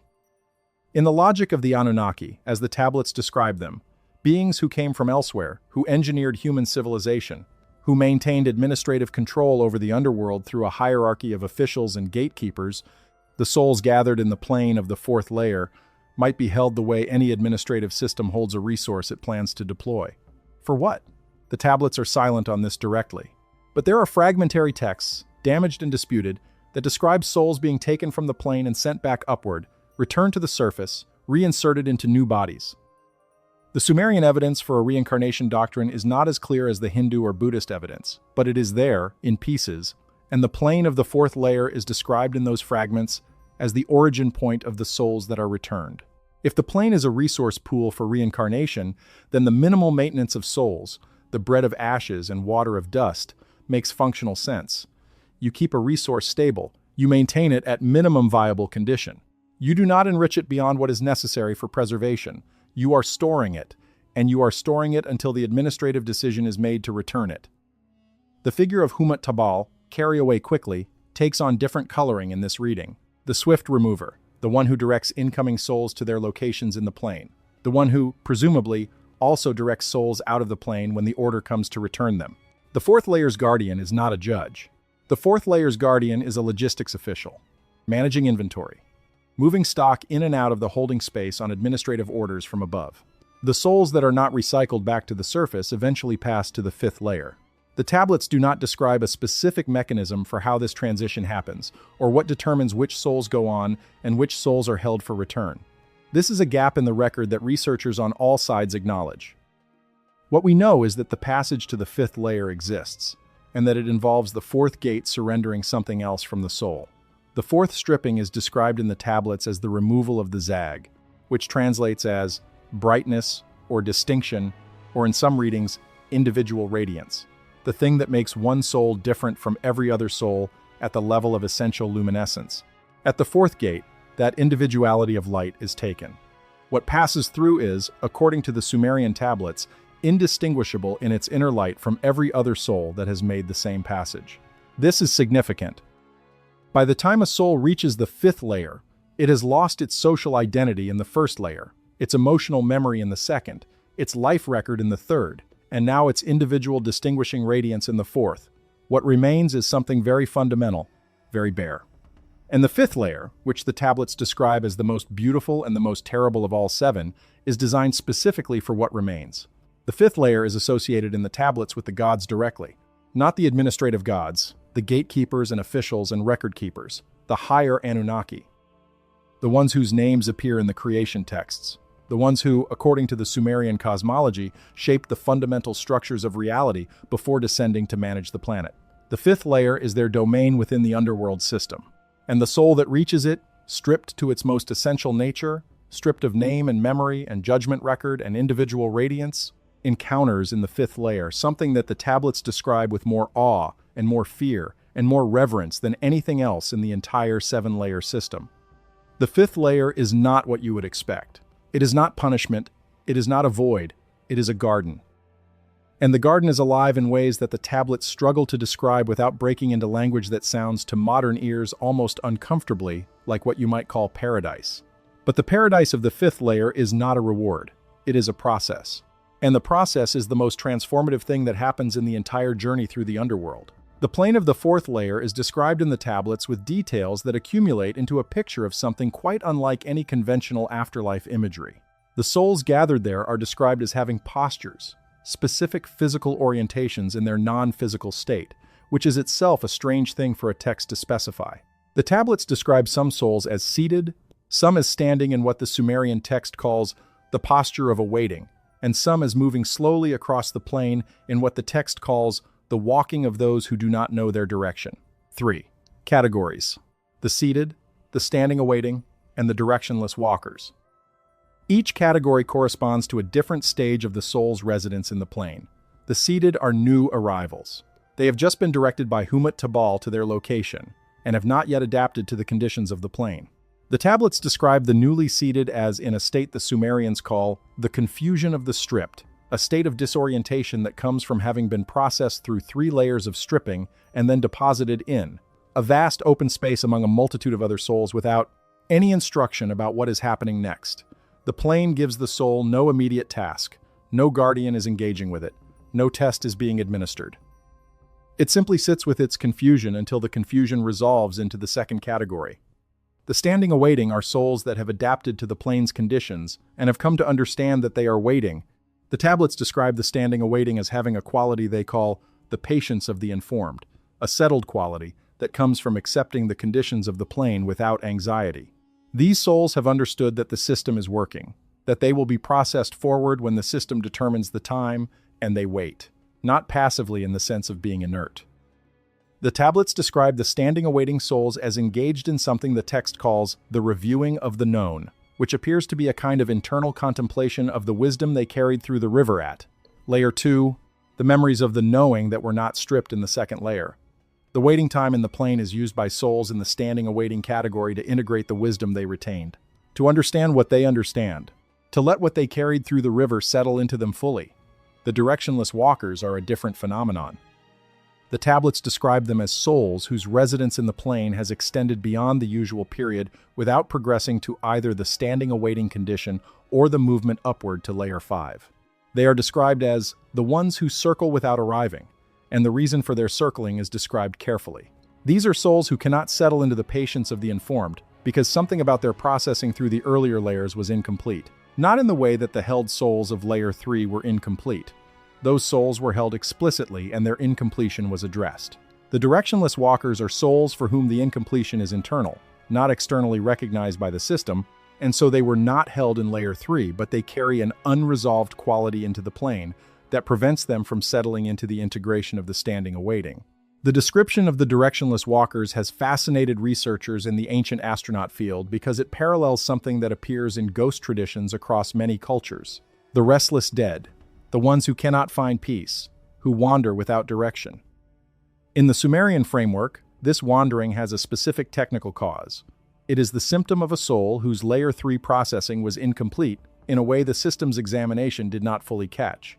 These souls are an edge case in the administration of the system. They are not evidence that the system is broken. They are evidence that the system, however sophisticated, is dealing with something as complex as the inner life of individual souls, and complex systems have edge cases. The directionless walkers are the plane's quality control problem. And eventually, the tablets suggest they too are addressed, either through extended residence in the plane until the internal incompletion resolves, or through a process the tablets describe with a word that translates as the second review, which implies that Ningishzita's examination can be conducted again for souls that the initial examination missed. The system has a repair function. Even its edge cases are eventually resolved. This is the thoroughness of an engineered process, not the caprice of mythology. The minimum sustenance provided to the souls in the plane, the bread of ashes and water of dust, has an alchemical dimension that most presentations miss. In Sumerian tradition, ash was not simply the residue of burning. It was described as a transformed material, what something becomes after it has passed through fire and given up everything that fire can take. Ash is the survivor of fire. The bread made from ash is food made from what has already been through the ultimate transformation. Eating it is, in symbolic terms, receiving the transformed state. The water of dust is similarly specific. Dust in Sumerian cosmology carries the weight of the original creation, the clay from which humanity was made, the primordial earth material. Water mixed with dust is the original substance of human creation in its most reduced form. The souls in the plane are being fed the language of their own origin. Ash and dust, transformed material and primordial clay. The subsistence diet is not degradation. It is a reminder of what the soul is made of. A very Anunnaki kind of reminder. Practical, precise, and if you understand it, profound. The Sumerians had a word they used for a very specific kind of sacred space. The word was Edenu, and it appears most famously in the context of what the Hebrew Bible would later call Eden. Scholars have traced the etymological path from the Sumerian Edenu through Akkadian adaptations into the Semitic languages that gave us the Garden of Eden. The Sumerian Edenu was an enclosure, a walled or bounded space of cultivated life, associated with the divine, associated with the Anunnaki specifically, a place where the gods maintained a particular environment for specific purposes, not a wild space. A managed space. The fifth layer of the Sumerian underworld is called the Edenu of Kur, the Garden of the Deep. And the reason scholars have not made more of this is partly that the K3474 tablets description of the fifth layer is dense with cuneiform signs that have multiple possible readings, making translation genuinely difficult, and partly that what the tablet describes in the fifth layer does not fit comfortably into any of the standard academic frameworks for understanding ancient religious thought. The guardian of the fifth gate is a figure whose name translates as the keeper of the tree of knowing or sometimes the administrator of the living wood. In some tablets, this figure is identified with a name that has been transliterated as Dumuzi Apsu, a compound of two more familiar Sumerian names. Dumuzi, who appears in the Descent of Inanna as Inanna's husband, and who is famously sent to the underworld as the replacement soul when Inanna returns from her descent, combined with Apsu, which is the Sumerian word for the primordial freshwater ocean that the Anunnaki are said to have descended through when they arrived on Earth. The guardian of the fifth gate is the keeper of the living wood, associated with both the sacrificial archetype of the dying and returning god and the primordial ocean from which divine beings emerged. The Edenu in Layer 5 is described in the tablets as containing trees. Not one tree, many trees. And the trees are described with a specificity that distinguishes them from any symbolic or allegorical reading. They have specific heights. They have specific fruits. Some of them bear fruit that the tablets describe as luminescent, glowing from within, and the light they give off is described with the same vocabulary as the Ganzir's blue luminescence and the Anunnaki's gleaming. The trees in the fifth layer are alive with Anunnaki-associated light. They are not metaphors for knowledge. They are things that exist in this space, and that the soul arriving in the fifth layer will encounter directly. What happens in the garden? The tablets describe a process of contact. The soul, in the fifth layer, stripped now of nearly everything that made it a particular human person, comes into contact with the trees, specifically with the light emitted by the fruit. And this contact does something. The tablets describe the change in the soul using a verb that has been translated as opens in some versions and irrigates in others. Both translations, attempting to capture a Sumerian root that conveys a kind of permeation, a soaking through, the way water soaks into dry soil or light soaks into a closed room when the door is opened, the light of the living trees soaks into the soul. And what it opens, what it irrigates, is the part of the soul that the tablets call the I Am Ma, which translates as the heavenly clay or the divine material. This is where the Sumerian afterlife theology most clearly intersects with the creation mythology. Because the Sumerian creation texts describe human beings as having been made from a mixture of clay and divine substance, specifically divine blood, the blood of a slain Anunnaki mixed with the clay of the earth. The I Am Ma is the divine component of that mixture, the part of the human soul that is, in its origin, Anunnaki in nature, and the Garden of Layer 5 is specifically designed to activate that component. The light of the living trees, which is the same light associated with the Anunnaki everywhere in the tablets, is what wakes up the divine inheritance that every human soul carries, but which is largely dormant during the life lived on the surface. The Anunnaki component waking up is described in the tablets in terms that oscillate between beautiful and frightening. Beautiful because the soul in the fifth layer, when the I Am Ma begins to activate, experiences what the tablets call the memory before the body, a kind of pre-incarnation knowing that is older than the life just lived, a sense of what the soul is at its deepest origin. And frightening because the activation is also described as a kind of burning, not destructive burning, transformative burning. The way metal is burned in a furnace to remove impurities and be refined. The soul in the fifth layer burns with Anunnaki light, and the burning refines it. The duration of the fifth layer is described in the tablets as variable and personally determined, not by the administration, by the soul itself. The soul stays in the Garden of the Deep until the refinement is complete, until the I Am Ma is fully activated, until whatever was dormant in the divine component of the soul has been fully woken. This is the first layer in which the progress of the soul through the underworld is described as internally determined, rather than administratively controlled. The soul cannot rush through the fifth layer. It cannot be directed through by Humat Tabal's command. It stays as long as it needs to stay, and the administration waits. Why would the Anunnaki build a layer of the underworld that is specifically designed to activate the divine component of the human soul? This is the question that researchers in the ancient astronaut field find most generative about Layer 5, and it has produced a range of proposed answers. The most straightforward is that the Edenu of Layer 5 serves the same purpose as the whole underworld system. It prepares the soul for what comes next. Layers 6 and 7, as we will see, require the soul to be in a particular condition, and a soul with its I Am Ma dormant could not withstand what those layers involve. The garden activates the divine material so that the soul can continue. But there is a second reading, one that the tablets do not make explicit, but that is consistent with the broader logic of the Anunnaki administrative framework. If the Anunnaki created humans as a mixed being, clay, and divine substance, and if the soul retains the divine component through its life, but that component remains dormant during the physical incarnation, then the fifth layer is the place where the Anunnaki reclaim what is theirs, not destructively, not by taking anything away, but by activating the part of the soul that connects back to them. The light of the living trees in the garden is Anunnaki light. The activation it produces connects the soul's divine component back to its source, and a soul fully reconnected to its Anunnaki source is, in some sense, no longer simply human. It is more than it was when it arrived at the Ganzir. The layers of stripping were not diminishment, they were preparation for expansion. The garden of the fifth layer produces something the tablets call an Ilu Napiltu, which translates as a divine breath being or a being of divine wind. The soul that has completed the fifth layer is described differently from the soul that entered the Ganzir. It is described as having a quality, a presence, a luminescence, that it did not have when it was alive, not the specific individual radiance that was taken at the fourth gate, something more fundamental, more genuinely divine. The Ilu Napiltu is what moves from Layer 5 to Layer 6. And Layer 6 is, among the seven, the one that the tablets consistently treat as the most consequential for what the soul becomes permanently. Before we enter the sixth layer, there is a detail about the garden that I want to bring forward because it connects something in the Sumerian underworld directly to something in Genesis that most people have not noticed. The garden in Layer 5 contains a tree that the tablets call the Tree of the Knowing of Lives, and a tree that the tablets call the Tree of the Living, two distinct trees. In a garden associated with the Anunnaki, with specific properties, with the potential to transform whoever comes into contact with them. The two trees in the Garden of Eden, the tree of knowledge of good and evil, the tree of life.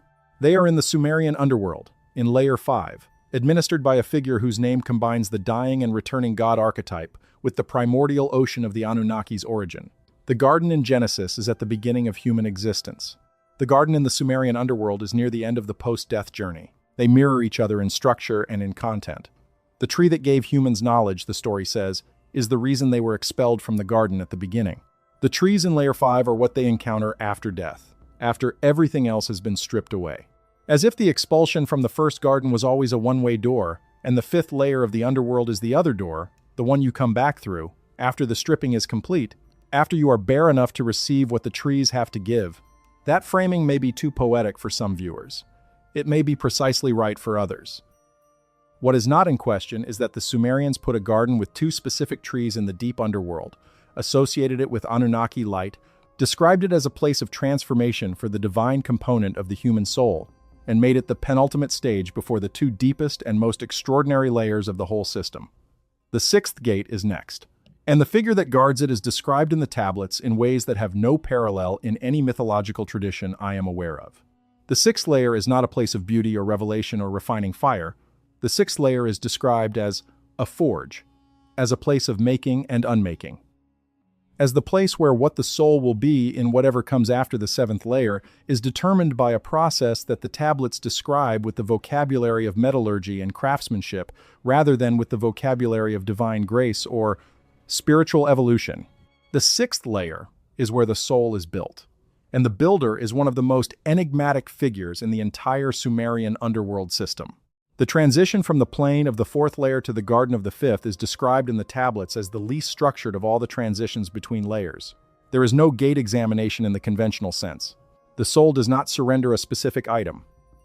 Instead, the K, 3474 tablet, describes the transition as the individual radiance that was taken at the fourth gate, being called back to its origin point, which the tablet locates not in the soul itself, but in the garden of the fifth layer. The zag, the individual brightness of the soul, was not simply filed and archived like the items taken at the first three gates. It was taken to the garden. It precedes the soul into layer 5. And when the soul is ready to transition, the zag, waiting in the garden, draws the soul toward it. The soul follows its own brightness upward into the garden. It is called by the part of itself that was already there. This is one of the most beautiful details in the entire underworld system, and it is consistently present in the tablet sources, the individual radiance going ahead, the soul following its own light. The fifth layer is not entered through a conventional gate examination. It is entered through a kind of homing. The soul finds the garden because the garden holds its light, and when they are reunited, the refinement of the fifth layer can begin. The trees in the garden of layer 5 are described in more detail in the companion texts than in the K, 3474 tablet itself, and the additional detail is striking. The Sumerian texts describe 12 varieties of trees in the garden, each with a specific property, each bearing fruit of a specific quality. The luminescent fruit of the tree of living is described as having several layers of ripeness, from fruit that is barely glowing to fruit that shines as brightly as the Anunnaki themselves.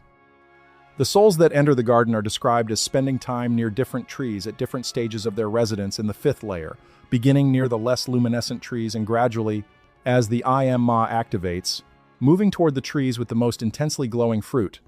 The progression through the garden is not administered, it is organic. The soul naturally migrates toward the level of luminescence that matches its current level of activation, and the migration continues until the soul has reached the most intensely glowing trees and received the full activation of the divine component. 12 trees, 12 varieties.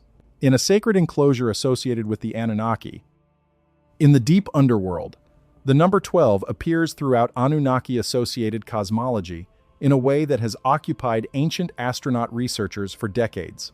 The 12 members of the Anunnaki Council in the Living World texts, the 12 houses of the Babylonian zodiac derived from Sumerian originals, the 12 tribes, the 12 disciples, the 12 fruits of the tree of life in the Book of Revelation. Whether all of these 12s derive from the same source, the Anunnaki cosmological preference for the number, or whether the number 12 has a functional significance in the system they built, is a question that the tablets do not answer directly. What they do say is that the garden of layer 5 has 12 kinds of trees, and the number is deliberate. Numbers are always deliberate in Sumerian administrative texts. The Sumerians counted everything. If they said 12, it was 12, because 12 was correct. The sixth guardian of the Sumerian underworld is named Kur-Nungal in several tablet sources, a name that translates as Lord of the Great Mountain, or in some readings, the Great One of the Deep Mountain. But in the K 3474 tablet, the guardian of the sixth gate is given a different title, a functional title, rather than a personal name. And the functional title is the one that matters for understanding what Layer 6 actually does. The title is Nagar Kalam, which translates as the craftsman of the land or the maker of the formed world. The guardian of the sixth gate is a maker, a craftsman, and the soul that enters Layer 6 enters a workshop. The sixth layer of the Sumerian underworld is described in the tablets as the least, like the other layers in its physical qualities. Where the earlier layers were described in terms of their atmosphere, their light, their geography, their water features, the sixth layer is described in terms of its tools. The tablets describe instruments, cutting instruments and shaping instruments and measuring instruments. They describe heat, not the burning of the fifth layer's refinement, but a directed, working heat, the heat of a kiln or a forge. They describe sound, a rhythmic sound, percussive, like striking, and they describe this sound as constant, as never stopping. The forge of the sixth layer is always working, always producing something. What it is producing, when the soul arrives, is the soul itself. The concept embedded in this layer requires a moment to receive properly, because the stripping that occurred in the first four layers was not destruction. Every layer took something from the soul and filed it, held it, administered it. At the fourth layer, the soul was reduced to its I am Ma, its divine component, which the fifth layer then activated and refined. What arrives at the sixth gate is a soul that has been stripped of everything contingent and has had its essential divine nature fully awakened. It is, in Sumerian terms, a pure Anunnaki substance being. It is the divine material that was mixed into the clay of humanity, separated now from all the clay, burning with its original light. And it arrives at the forge of Nagar Kalam. What the craftsman does with it is described in the tablets with a sustained metallurgical metaphor that scholars have treated as purely symbolic, but that ancient astronaut researchers have read as descriptive. The soul is described as material, raw material, despite the refinement of the fifth layer, in the sense that it has not yet been given its final form. Nagar Kalam examines it. The tablets describe this examination with the vocabulary used for an artisan assessing raw material before beginning a commission, and then Nagar Kalam shapes it. The shaping involves three distinct operations described in the tablet text. The Sumerians call them the cutting of the form, the setting of the measure, and the fixing of the purpose. The cutting of the form is the most abstract of the three. The tablets describe Nagar Kalam using something they call the knife of the deep to cut a specific shape into the soul material, not a physical shape in the sense of a geometric form. The word used for what is cut is the same word used elsewhere for the shape of a life, the pattern of a fate, the design of a plan. Nagar Kalam cuts the shape of what this soul will be going forward into the soul material itself. Not what it was in the life just processed, what it will be and what comes after. The setting of the measure is more specific. The tablets describe Nagar Kalam taking measurements, using the rod that appears throughout the Sumerian administrative tradition as the symbol of precise accountancy, and calibrating the soul material to specific proportions. The proportions are not explained in the K3474 tablet, but companion texts suggest they are related to the data gathered at the third gate, the comparison of the lived life against the decreed fate, and to something gathered at each of the previous gates as the stripping occurred. Every layer took something and filed a record. Those records feed into Nagar Kalam's measurements at the sixth layer. The craftsman in the forge is working from the complete data set of the soul's life and its processing through layers 1 through 5 to calculate the precise measurements for what it becomes next. The fixing of the purpose is the most explicit of the three operations and also the most disturbing if you read it literally. The tablets describe Nagar Kalam inscribing into the soul material what the text calls the Nam Dub, which translates as the Tablet of Fate, or the Inscription of Destiny. This is a new inscription.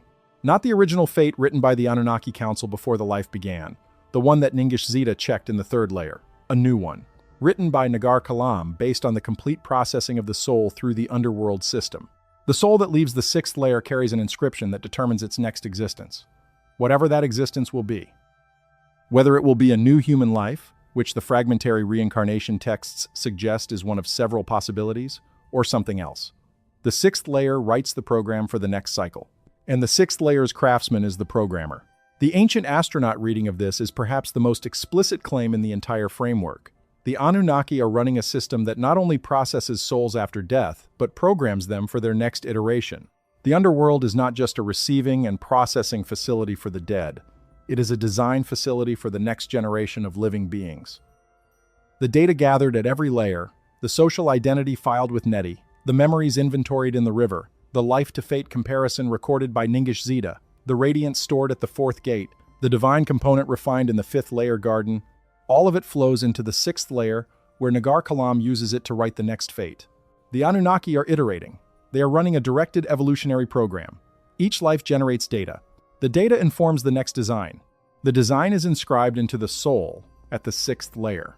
The soul is then released upward from the seventh layer to begin again. If this is accurate, if even a fraction of this is an accurate reflection of what the Sumerians were told by the beings they called Anunnaki, then the scale of what is described here is almost incomprehensible. An intelligence, or a group of intelligences managing the post-death processing and redesign of human souls on a continuous iterative basis across all of human history, collecting data on each life and using it to calibrate the next one, running a multi-generational directed program with the whole of humanity as the subject. This is not a comfortable idea. It is not the gentle, loving afterlife of most religious traditions. It is something colder and more systematic. And it is what the oldest written record of the afterlife in human history describes. There is a detail in the sixth layer that I want to highlight before we move to the seventh because it connects to something that appears in traditions far removed from Sumer in ways that are too specific to dismiss. The tablets describe, within the forge of the sixth layer, a specific type of tool used by Nagar Kalam in the inscribing of the Namdub.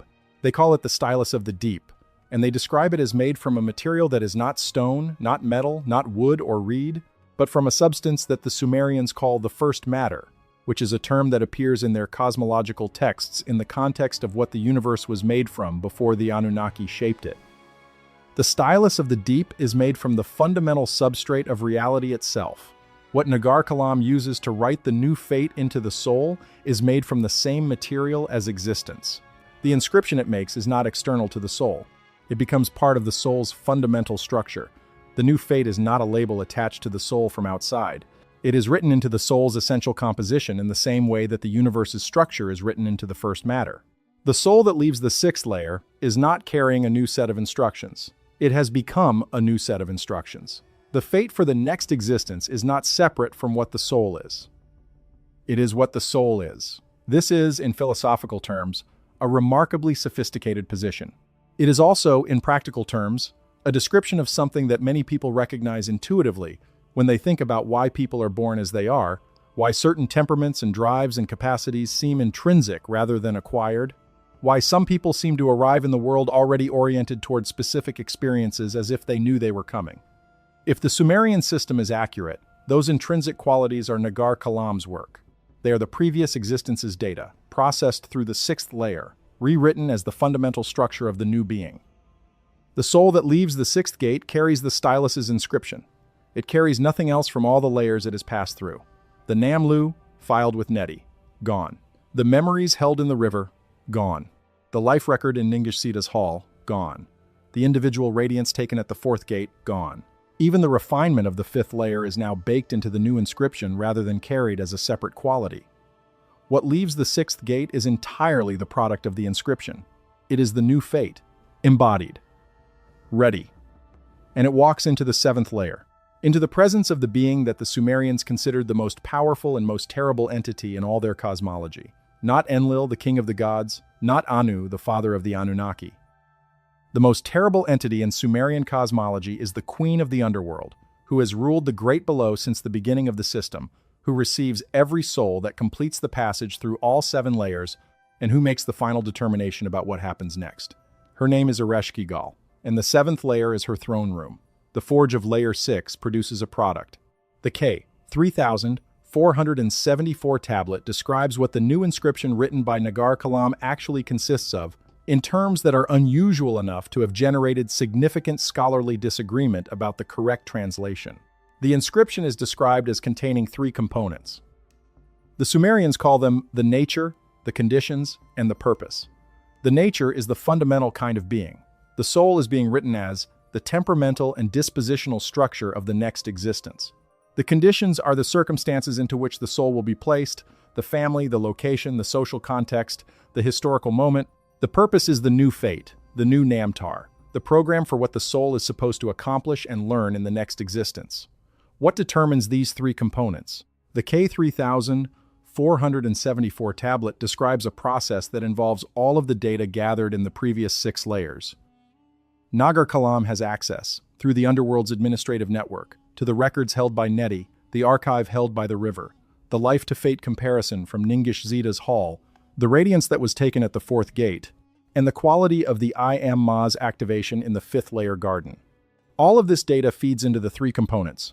The nature of the next existence is partly determined by the quality of the previous existence's wisdom and the degree of I Am Ma activation. The conditions are determined by the gap between the previous fate and its execution, calibrated to provide the soul with circumstances that address what was missed. The purpose is determined by the trajectory of the previous existence's data, continuing a line of development that the full dataset reveals. This is genuine design. The new existence is not random. It is not determined by merit in a simple moral sense. It is determined by data. The complete data of the soul's history in the underworld system, the life just lived, and the processing of that life through 6 layers produces a specific, calculated design for the next iteration.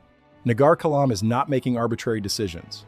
Nagar Kalam is doing the most data-intensive job in the entire underworld system, synthesizing the full picture of a soul's trajectory and writing the next chapter in a way that continues the trajectory toward its completion. The completion of what? The tablets return to this question implicitly and without answering it, but the design logic is clear enough. A system that iterates a soul through existence after existence, each time using the complete data of the previous existence to calibrate the next one, is a system that is gradually moving the soul somewhere. Each iteration is informed by every previous one. Each fate is written with the full history of all the previous fates and their execution. Over many iterations, the soul is moving towards something, getting closer to something. The ancient astronaut researchers argue that the something is the full expression of the I Am Ma, the divine component, the complete realization of the Anunnaki substance that was mixed into the clay of humanity at the beginning. The system is developing the divine component in human souls toward its full expression, one iteration at a time, for as long as it takes. Ereshkigal is the most consistently misunderstood figure in the Sumerian pantheon. She is almost always described in popular presentations as the goddess of death, the dark counterpart to Inanna's light, the queen of the underworld in the sense of a ruler who sits in darkness and receives the dead as her unfortunate subjects. She is usually portrayed as grim, hostile, and powerful in a way that is essentially negative, a dark mirror to everything bright and divine in Sumerian cosmology. This reading is wrong, not subtly wrong, fundamentally wrong, and correcting it changes what the 7th layer means dramatically. Ereshkigal in the Sumerian texts is not primarily a death goddess, she is a keeper. The Sumerians use a word for her primary function that the translators render as keeper or guardian, or in some texts, the great holder. She holds the great below, she keeps it. The word in question, Enkur, translates literally as Lord or Lady of the Mountain, or the one who holds the deep mountain. Ereshkigal holds the underworld the way a dam holds water. Not because she wants to, because the system requires something to hold it. The underworld, with its 7 layers, its gates, its processing systems, its garden and its forge, requires a sovereign to maintain its coherence. Without the holding, it would not be contained.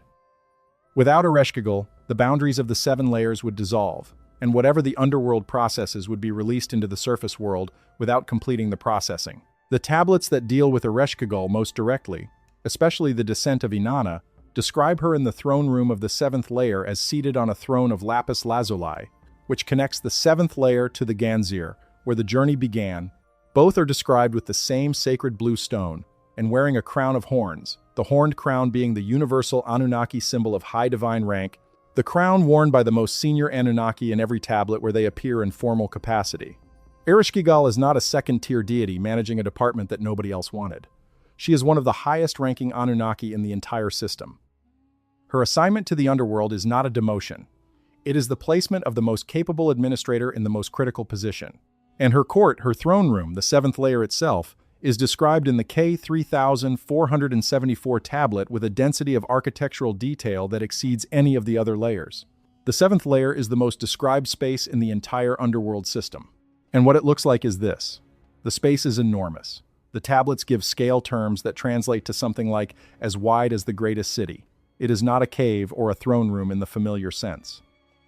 It is described as an open expanse within an enclosure, a walled space of great dimensions with a ceiling that is not visible, either extremely high or absent. The walls are described as alive. Not metaphorically alive, but described with the same vocabulary the tablets use for things that have internal agency, things that respond to conditions, things that are not static. The walls of the seventh layer respond to the souls that enter. Their luminescence, which is again the Anunnaki-associated blue, changes quality depending on what is brought through the final gate. The floor of the seventh layer is described as smooth stone, polished, reflective, and cold to the touch in the way that the tablets consistently associate with the deep. And everywhere on the floor, at the base of the walls, arranged in the open expanse around the throne, are what the tablets call the utuku of the great below, which are typically translated as spirits or demons in the secondary literature, but which in the tablets themselves are described with administrative vocabulary. They are functionaries. They are staff. They attend Ereshkigal, and they are involved in the process that occurs in the seventh layer. What is the process? After 6 layers of stripping, processing, and reconstruction, what does the final layer do? The K3474 tablet is the clearest source we have, and it describes the 7th layer's process in 3 phases. The first phase is the receiving. The soul that has been reconstructed in the 6th layer, carrying nothing but the new inscription, arrives before Ereshkigal's throne, and Ereshkigal looks at it. The tablets describe this looking with a word that means examination at the deepest possible level, not surface examination, not the way you look at something to assess its appearance, but the way the Sumerians described an Anunnaki examining the fundamental composition of something. She looks into the soul. She reads the inscription that Nagar-Kalam made. She understands from the inscription the complete history of what this soul has been and the complete program for what it is to become. She holds this in her examination for what the tablets describe as a period of resting in the knowing, which is one of those phrases that translation flattens, but which appears to describe Ereshkigal pausing in her examination to allow the fullness of the soul's complete record to settle into her understanding. The second phase is the pronouncement. After the resting in the knowing, Ereshkigal speaks. And what she speaks is the decree. Not a judgment of the soul's worthiness, not a reward or a punishment, a decree of what happens next. The soul stands before the throne, the inscription of Nagar-Kalam on its essential nature, and Ereshkigal pronounces the Nam, which is the Sumerian word for fate or destiny. But in this context, the tablets specify it as the Nam of the next existence. She says, in essence, what this soul is going to be, and because she is the holder of the great below, the sovereign whose decree has force throughout the entire 7-layer system, her pronouncement is final. It cannot be appealed. It cannot be modified. What Ereshkigal says the soul is to become, the soul becomes. The third phase is the releasing.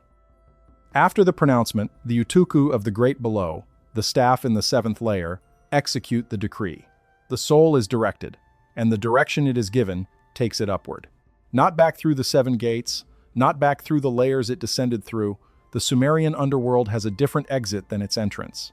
The tablets describe an ascending pathway, a direct route upward from the 7th layer that does not pass through any of the previous layers. What goes down through 7 gates does not come back up through 7 gates. The going down was the process. The coming up is the release. What went down as a human person, bearing a name and a face and a history and a body of memories and a particular radiance, comes up as something inscribed with a new fate, carrying nothing of the previous existence in any form except the refined I Amma, the activated divine component, now baked into the fundamental structure of the new inscription. The soul released from the 7th layer by Ereshkigal's decree does not remember where it has been. It does not remember the first gate or the river or the hall of the reckoning or the plain or the garden or the forge. It does not remember Ereshkigal's throne room. It has been released carrying nothing but the program that was written into it, and it rises toward whatever form the program specifies, in whatever location and circumstance and body the program requires. This is what the Sumerians describe. Not the vague comfort of heaven and not the punitive darkness of hell. A system.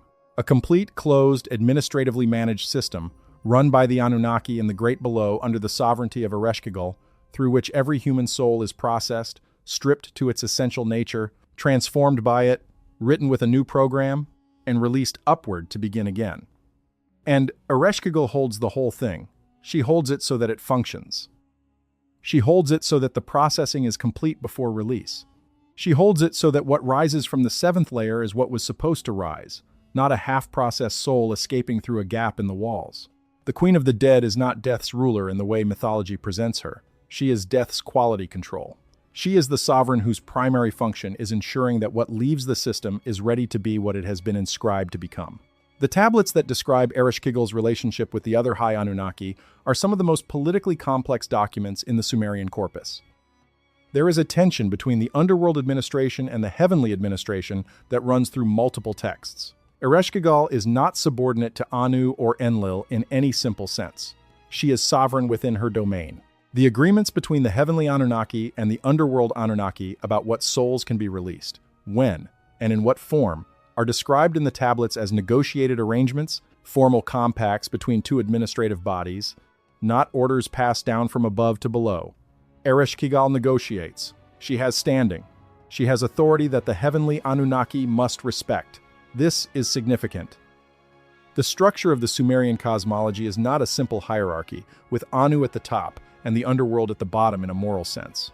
It is a divided system with two branches of Anunnaki administration, one on the surface and one below, each with its sovereign, each with its responsibilities, each with formal standing in relation to the other. Ereshkigal is not subservient to heaven. She is the co-equal sovereign of the deep, and the function she administers is as fundamental to the overall system as anything the heavenly Anunnaki manage. What is the overall system for? The Sumerians did not ask this question in their tablets, at least not in the texts that have survived. They described what the system does with the same matter-of-fact acceptance that they described everything the Anunnaki did. The Anunnaki were the designers and administrators of the world as the Sumerians knew it. They organized the agriculture and the cities and the laws and the calendars and the afterlife. All of it was their system. All of it was administered. The question of the system's ultimate purpose was not a question the Sumerians appear to have asked, perhaps because the answer was assumed, perhaps because it was not a question the Anunnaki answered for them. But there is one fragment in the Sumerian corpus, damaged enough to be almost entirely untranslatable, that contains what appears to be a direct statement about the purpose. The fragment is held at the University of Pennsylvania Museum of Archaeology and Anthropology, catalogued under the designation CBS 13982, and the portion that is legible, which is only a small part of the whole, contains a statement attributed to a high Anunnaki, name destroyed, that the translators have rendered, with significant uncertainty, as something in the neighborhood of, "We gathered from the deep the knowing of life that was planted, so that what we began might be completed." What was planted? What was begun? What might be completed? The Anunnaki, according to this fragment, are completing something. The human life cycle, the lives, the deaths, the processing through the 7 layers, the reinscription and release, it is all in service of completing something that was begun. Whether that something is the evolution of a species, the refinement of a divine component toward some threshold of development, the harvesting of a specific form of knowledge that only embodied experience generates, the gradual transformation of the I Am Ma within humanity into something that serves the Anunnaki's own purposes, or the purposes of whatever sent them, the tablet does not say. The fragment ends. The answer, if there was an answer, is in the damaged portion. 4,000 years of soil and time took it. What remains is the 7 layers. The gate of Neti, where your name is filed. The river, where your memories are archived. The hall, where your life is compared to your fate. The plain, where the gathered wait under minimum maintenance. The garden, where your divine component is awakened by Anunnaki light. The forge, where a new fate is inscribed into your essential nature. And the throne room of Ereshkigal, where the decree is pronounced and the release is given. 7 layers, 7 gates, 7 guardians, 7 pieces of what you are, stripped away one by one, processed and held, used to inform what you become next.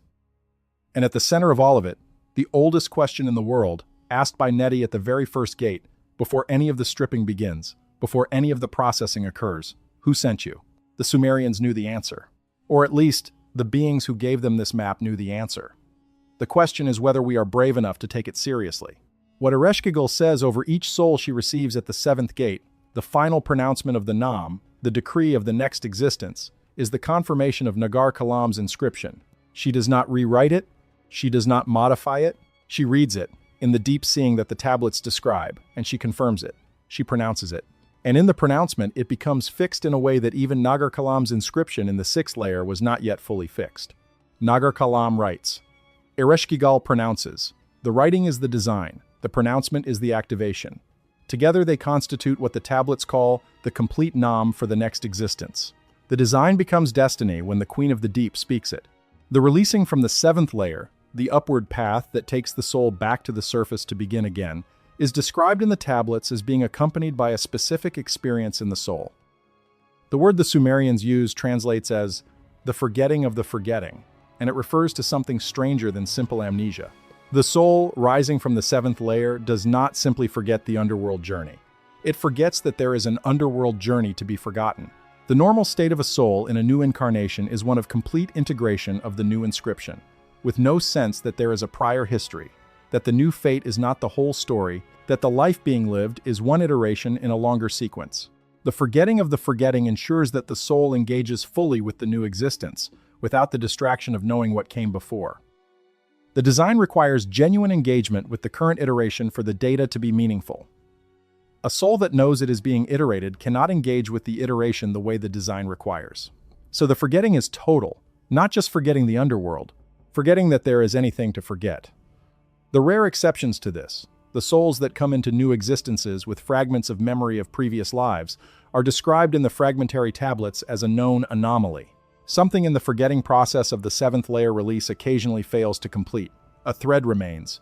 A trace of previous knowing breaks through. In the Sumerian framework, this is not a spiritual gift. It is a system glitch.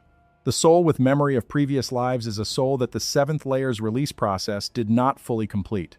The ancient astronaut researchers point to this as evidence that the memory suppression on reincarnation is deliberate and engineered rather than natural. If it were natural, the occasional failure would be explicable as natural variation. The tablets treat it as an anomaly in a system, an instance where the system did not execute correctly. Systems fail in specific ways. Natural processes vary gradually. The tablet's treatment of the anomaly is the treatment of a system failure, not of a natural variation. Ereshkigal watches each soul rise from the seventh layer. The tablets describe her watching the releasing with what the text calls the seeing of completion, a quality of attention that is described in the same register as her initial deep examination of each soul on arrival. She is present at the entry and the exit of each soul. She holds the whole of the journey. Every soul that enters the great below under her sovereignty, and every soul that is released from it, is known to her. She is the keeper of the complete count. How many souls have passed through the system since its establishment? How many are currently in processing across the 7 layers? How many have been released to new existences? She holds the total. What she does with the total is not described in the surviving tablets, but the description of her as the keeper of the count, the sovereign who holds the great below in its entirety, suggests a function that goes beyond administration of the immediate system. She is the records keeper for the Anunnaki program over its full duration. What she knows about the total trajectory of the human soul population through the iterative system is knowledge that no other being in the Sumerian cosmological hierarchy possesses. She has seen every soul enter and every soul leave. She knows the full arc of the program from inside. The heavenly Anunnaki, running the surface operations, managing the development of civilization, interacting with selected humans, and directing the progress of the species from above, do not have her perspective. They see the surface. She sees the complete picture. Every life that fed into the system, every processing that shaped what was sent back out, the full data set of human existence. This may be why the heavenly Anunnaki negotiate with Ereshkigal rather than commanding her. She has information they need. The deals struck between above and below in the Sumerian texts, the agreements about soul release and processing, and the conditions under which special cases are handled, are negotiated between equals, because the Queen of the Great Below holds knowledge that makes her indispensable to the Anunnaki above. They cannot simply override her and access the underworld system without her cooperation. She knows too much. She is too central.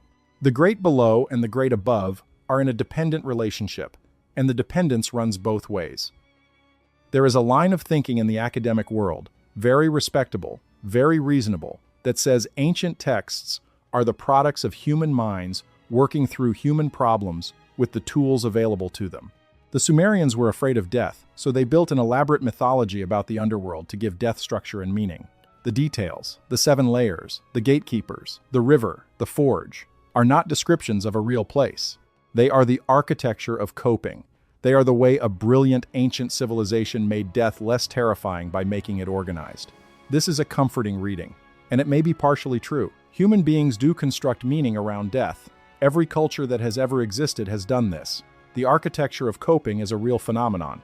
But the comforting reading runs into a specific problem when you take the totality of what the K 3474 tablet and the companion Sumerian death texts describe and hold it up against what other independent ancient traditions describe.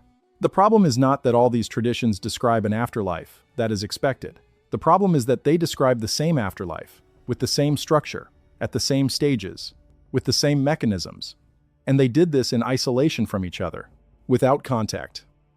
Without shared manuscripts or shared trade routes or shared anything except the experience of being human and the apparent receipt of information about what happens after death. The Tibetan dead pass through bardos and encounter peaceful and wrathful manifestations that strip away identity and desire in sequence. The Egyptian dead navigate the duat through guarded gates and are assessed against a standard they did not set for themselves and have their hearts weighed against a feather. The Orphic dead receive careful instructions about where to step and where not to step and what to say when challenged by guardians at specific checkpoints. The Norse dead pass through specific realms with specific conditions and specific guardians. And the Sumerian dead pass through 7 gates administered by beings from above who use the data gathered at each gate to write the program for the next existence. All of them describe the same trip. Different words, different cultural clothing, the same trip. The academic response to this is diffusion. The ideas spread. Contact, we do not have records of transmitted the motifs. The architecture of coping traveled with trade goods and migrating peoples, and the gradual spread of ideas across the ancient world. This is plausible. It accounts for some of the similarities. It does not account for all of them, specifically the highly technical mechanical details that agree between traditions that genuinely could not have had contact, the specific function of the river in the second layer, the specific nature of the judgment at the third layer as a check of actual life against a preset program rather than a moral audit, the specific forge metaphor of reconstruction in the later layers. These are not the broad strokes of mythology that diffuse easily across cultures. These are technical specifications. Technical specifications do not diffuse. They are transmitted deliberately. Something transmitted this information deliberately. Either the same human experience of dying and returning, near-death experiences, shamanic journeys, dreaming, that generated the same technical specifications independently in multiple cultures, or something outside these cultures gave them the specifications. The first option is available. The second option, which is what the ancient astronaut researchers argue, requires you to take seriously the possibility that beings who existed outside the normal boundaries of human experience had actual knowledge of the post-death process and shared it, multiple times, in multiple places, producing the consistent record we now hold. Neither option is comfortable. The first makes the post-death experience so regular and so technically specific that it implies a structure more engineered than most people want the afterlife to be. The second makes the history of human civilization something other than we have assumed. Both options have the same implication. The 7 layers of the Sumerian afterlife are not mythology. They are a description of something real. What should you do with this? That is not a question I am going to answer for you. The information is on the tablets. The tablets are in the museums. The translations are available. The cross-cultural comparisons are documented. The arguments on all sides have been made by people considerably more credentialed in ancient languages and archaeological method than I am. What I have given you today is the map. What you navigate with it is your business. But I will tell you what I think about one specific detail. The question that Nettie asks at the first gate: who sent you? Not where are you going, not what did you do with your life, not are you worthy, who sent you? The first question of the underworld system is a question about origin, about authorization, about the source of your journey. The Sumerians would have had an answer to that question. They knew the story. They knew who the Anunnaki were, and what the system was, and where they fit within it. We have largely lost that knowledge. We have the tablets. We have the translations. We have the 7 layers described in enough detail that 4,000 years of decay could not erase them. But we have lost the direct connection to the beings who designed the system and can answer the question of why. Maybe that is the purpose of this. Not the video, the whole situation, the tablets surviving, the translations existing, the information being available to anyone who looks for it. Maybe the 7 layers are not just a description of what happens after death.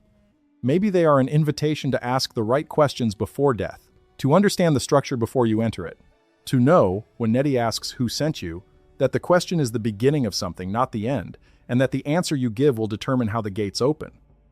The Sumerians received this knowledge from beings they called the Anunnaki. They wrote it down in clay. They fired the clay and buried it, and we dug it up. Whatever the Anunnaki intended with that transmission, the transmission survived.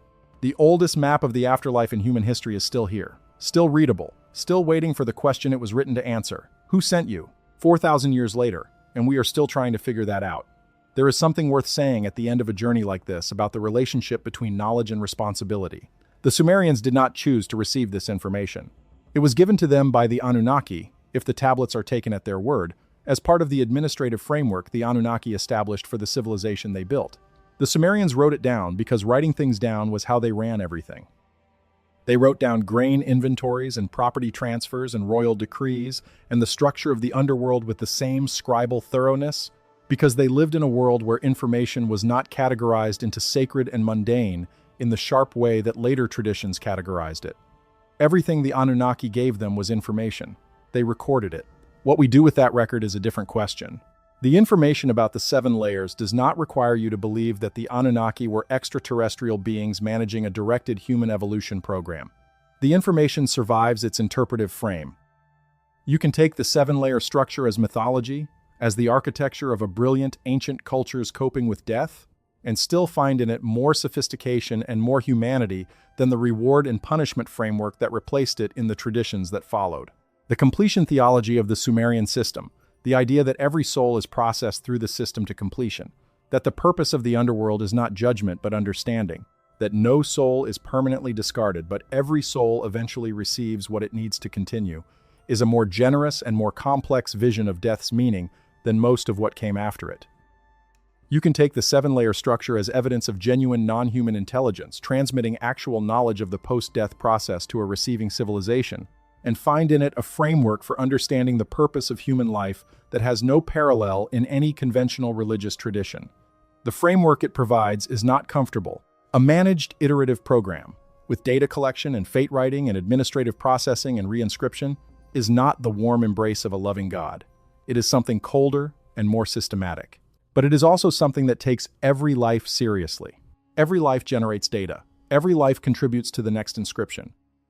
Every life matters to the system in a functional and specific way. Nothing is wasted, everything is used, every soul is processed and sent back. That is, in its own way, a profound statement about the value of existence. You are not an accident. You are a specific inscription written by a craftsman who had access to the complete data of your history. You are supposed to be here. You are supposed to be doing what you are doing. And when you are done doing it, the system will receive you, process you, understand you, and write the next version. There are worse cosmologies. There are much vaguer ones. The Sumerians gave us the most precise one. Whether or not the Anunnaki are what the ancient astronaut researchers say they are, the precision of the Sumerian gift is something worth taking seriously. They wrote down everything they were told. They fired it in clay, they buried it, and we found it. 4,000 years later, the tablets are still here, the oldest map of the afterlife ever written, still waiting for the question it was made to answer, waiting for the one who arrives at the first gate and is asked, in the cold blue light of the Ganzir, by the superintendent of all 7 gates, the oldest question in the world. You know what it is. Now you know why it is the first question and not the last. Now you know what the map looks like. The journey, whenever it comes for any of us, will look exactly like this. 7 layers, 7 gates, 7 pieces of what you are. And at the end of all of it, an open path rising back toward the surface, carrying an inscription that determines what you become next. The Sumerians said the Anunnaki taught them this.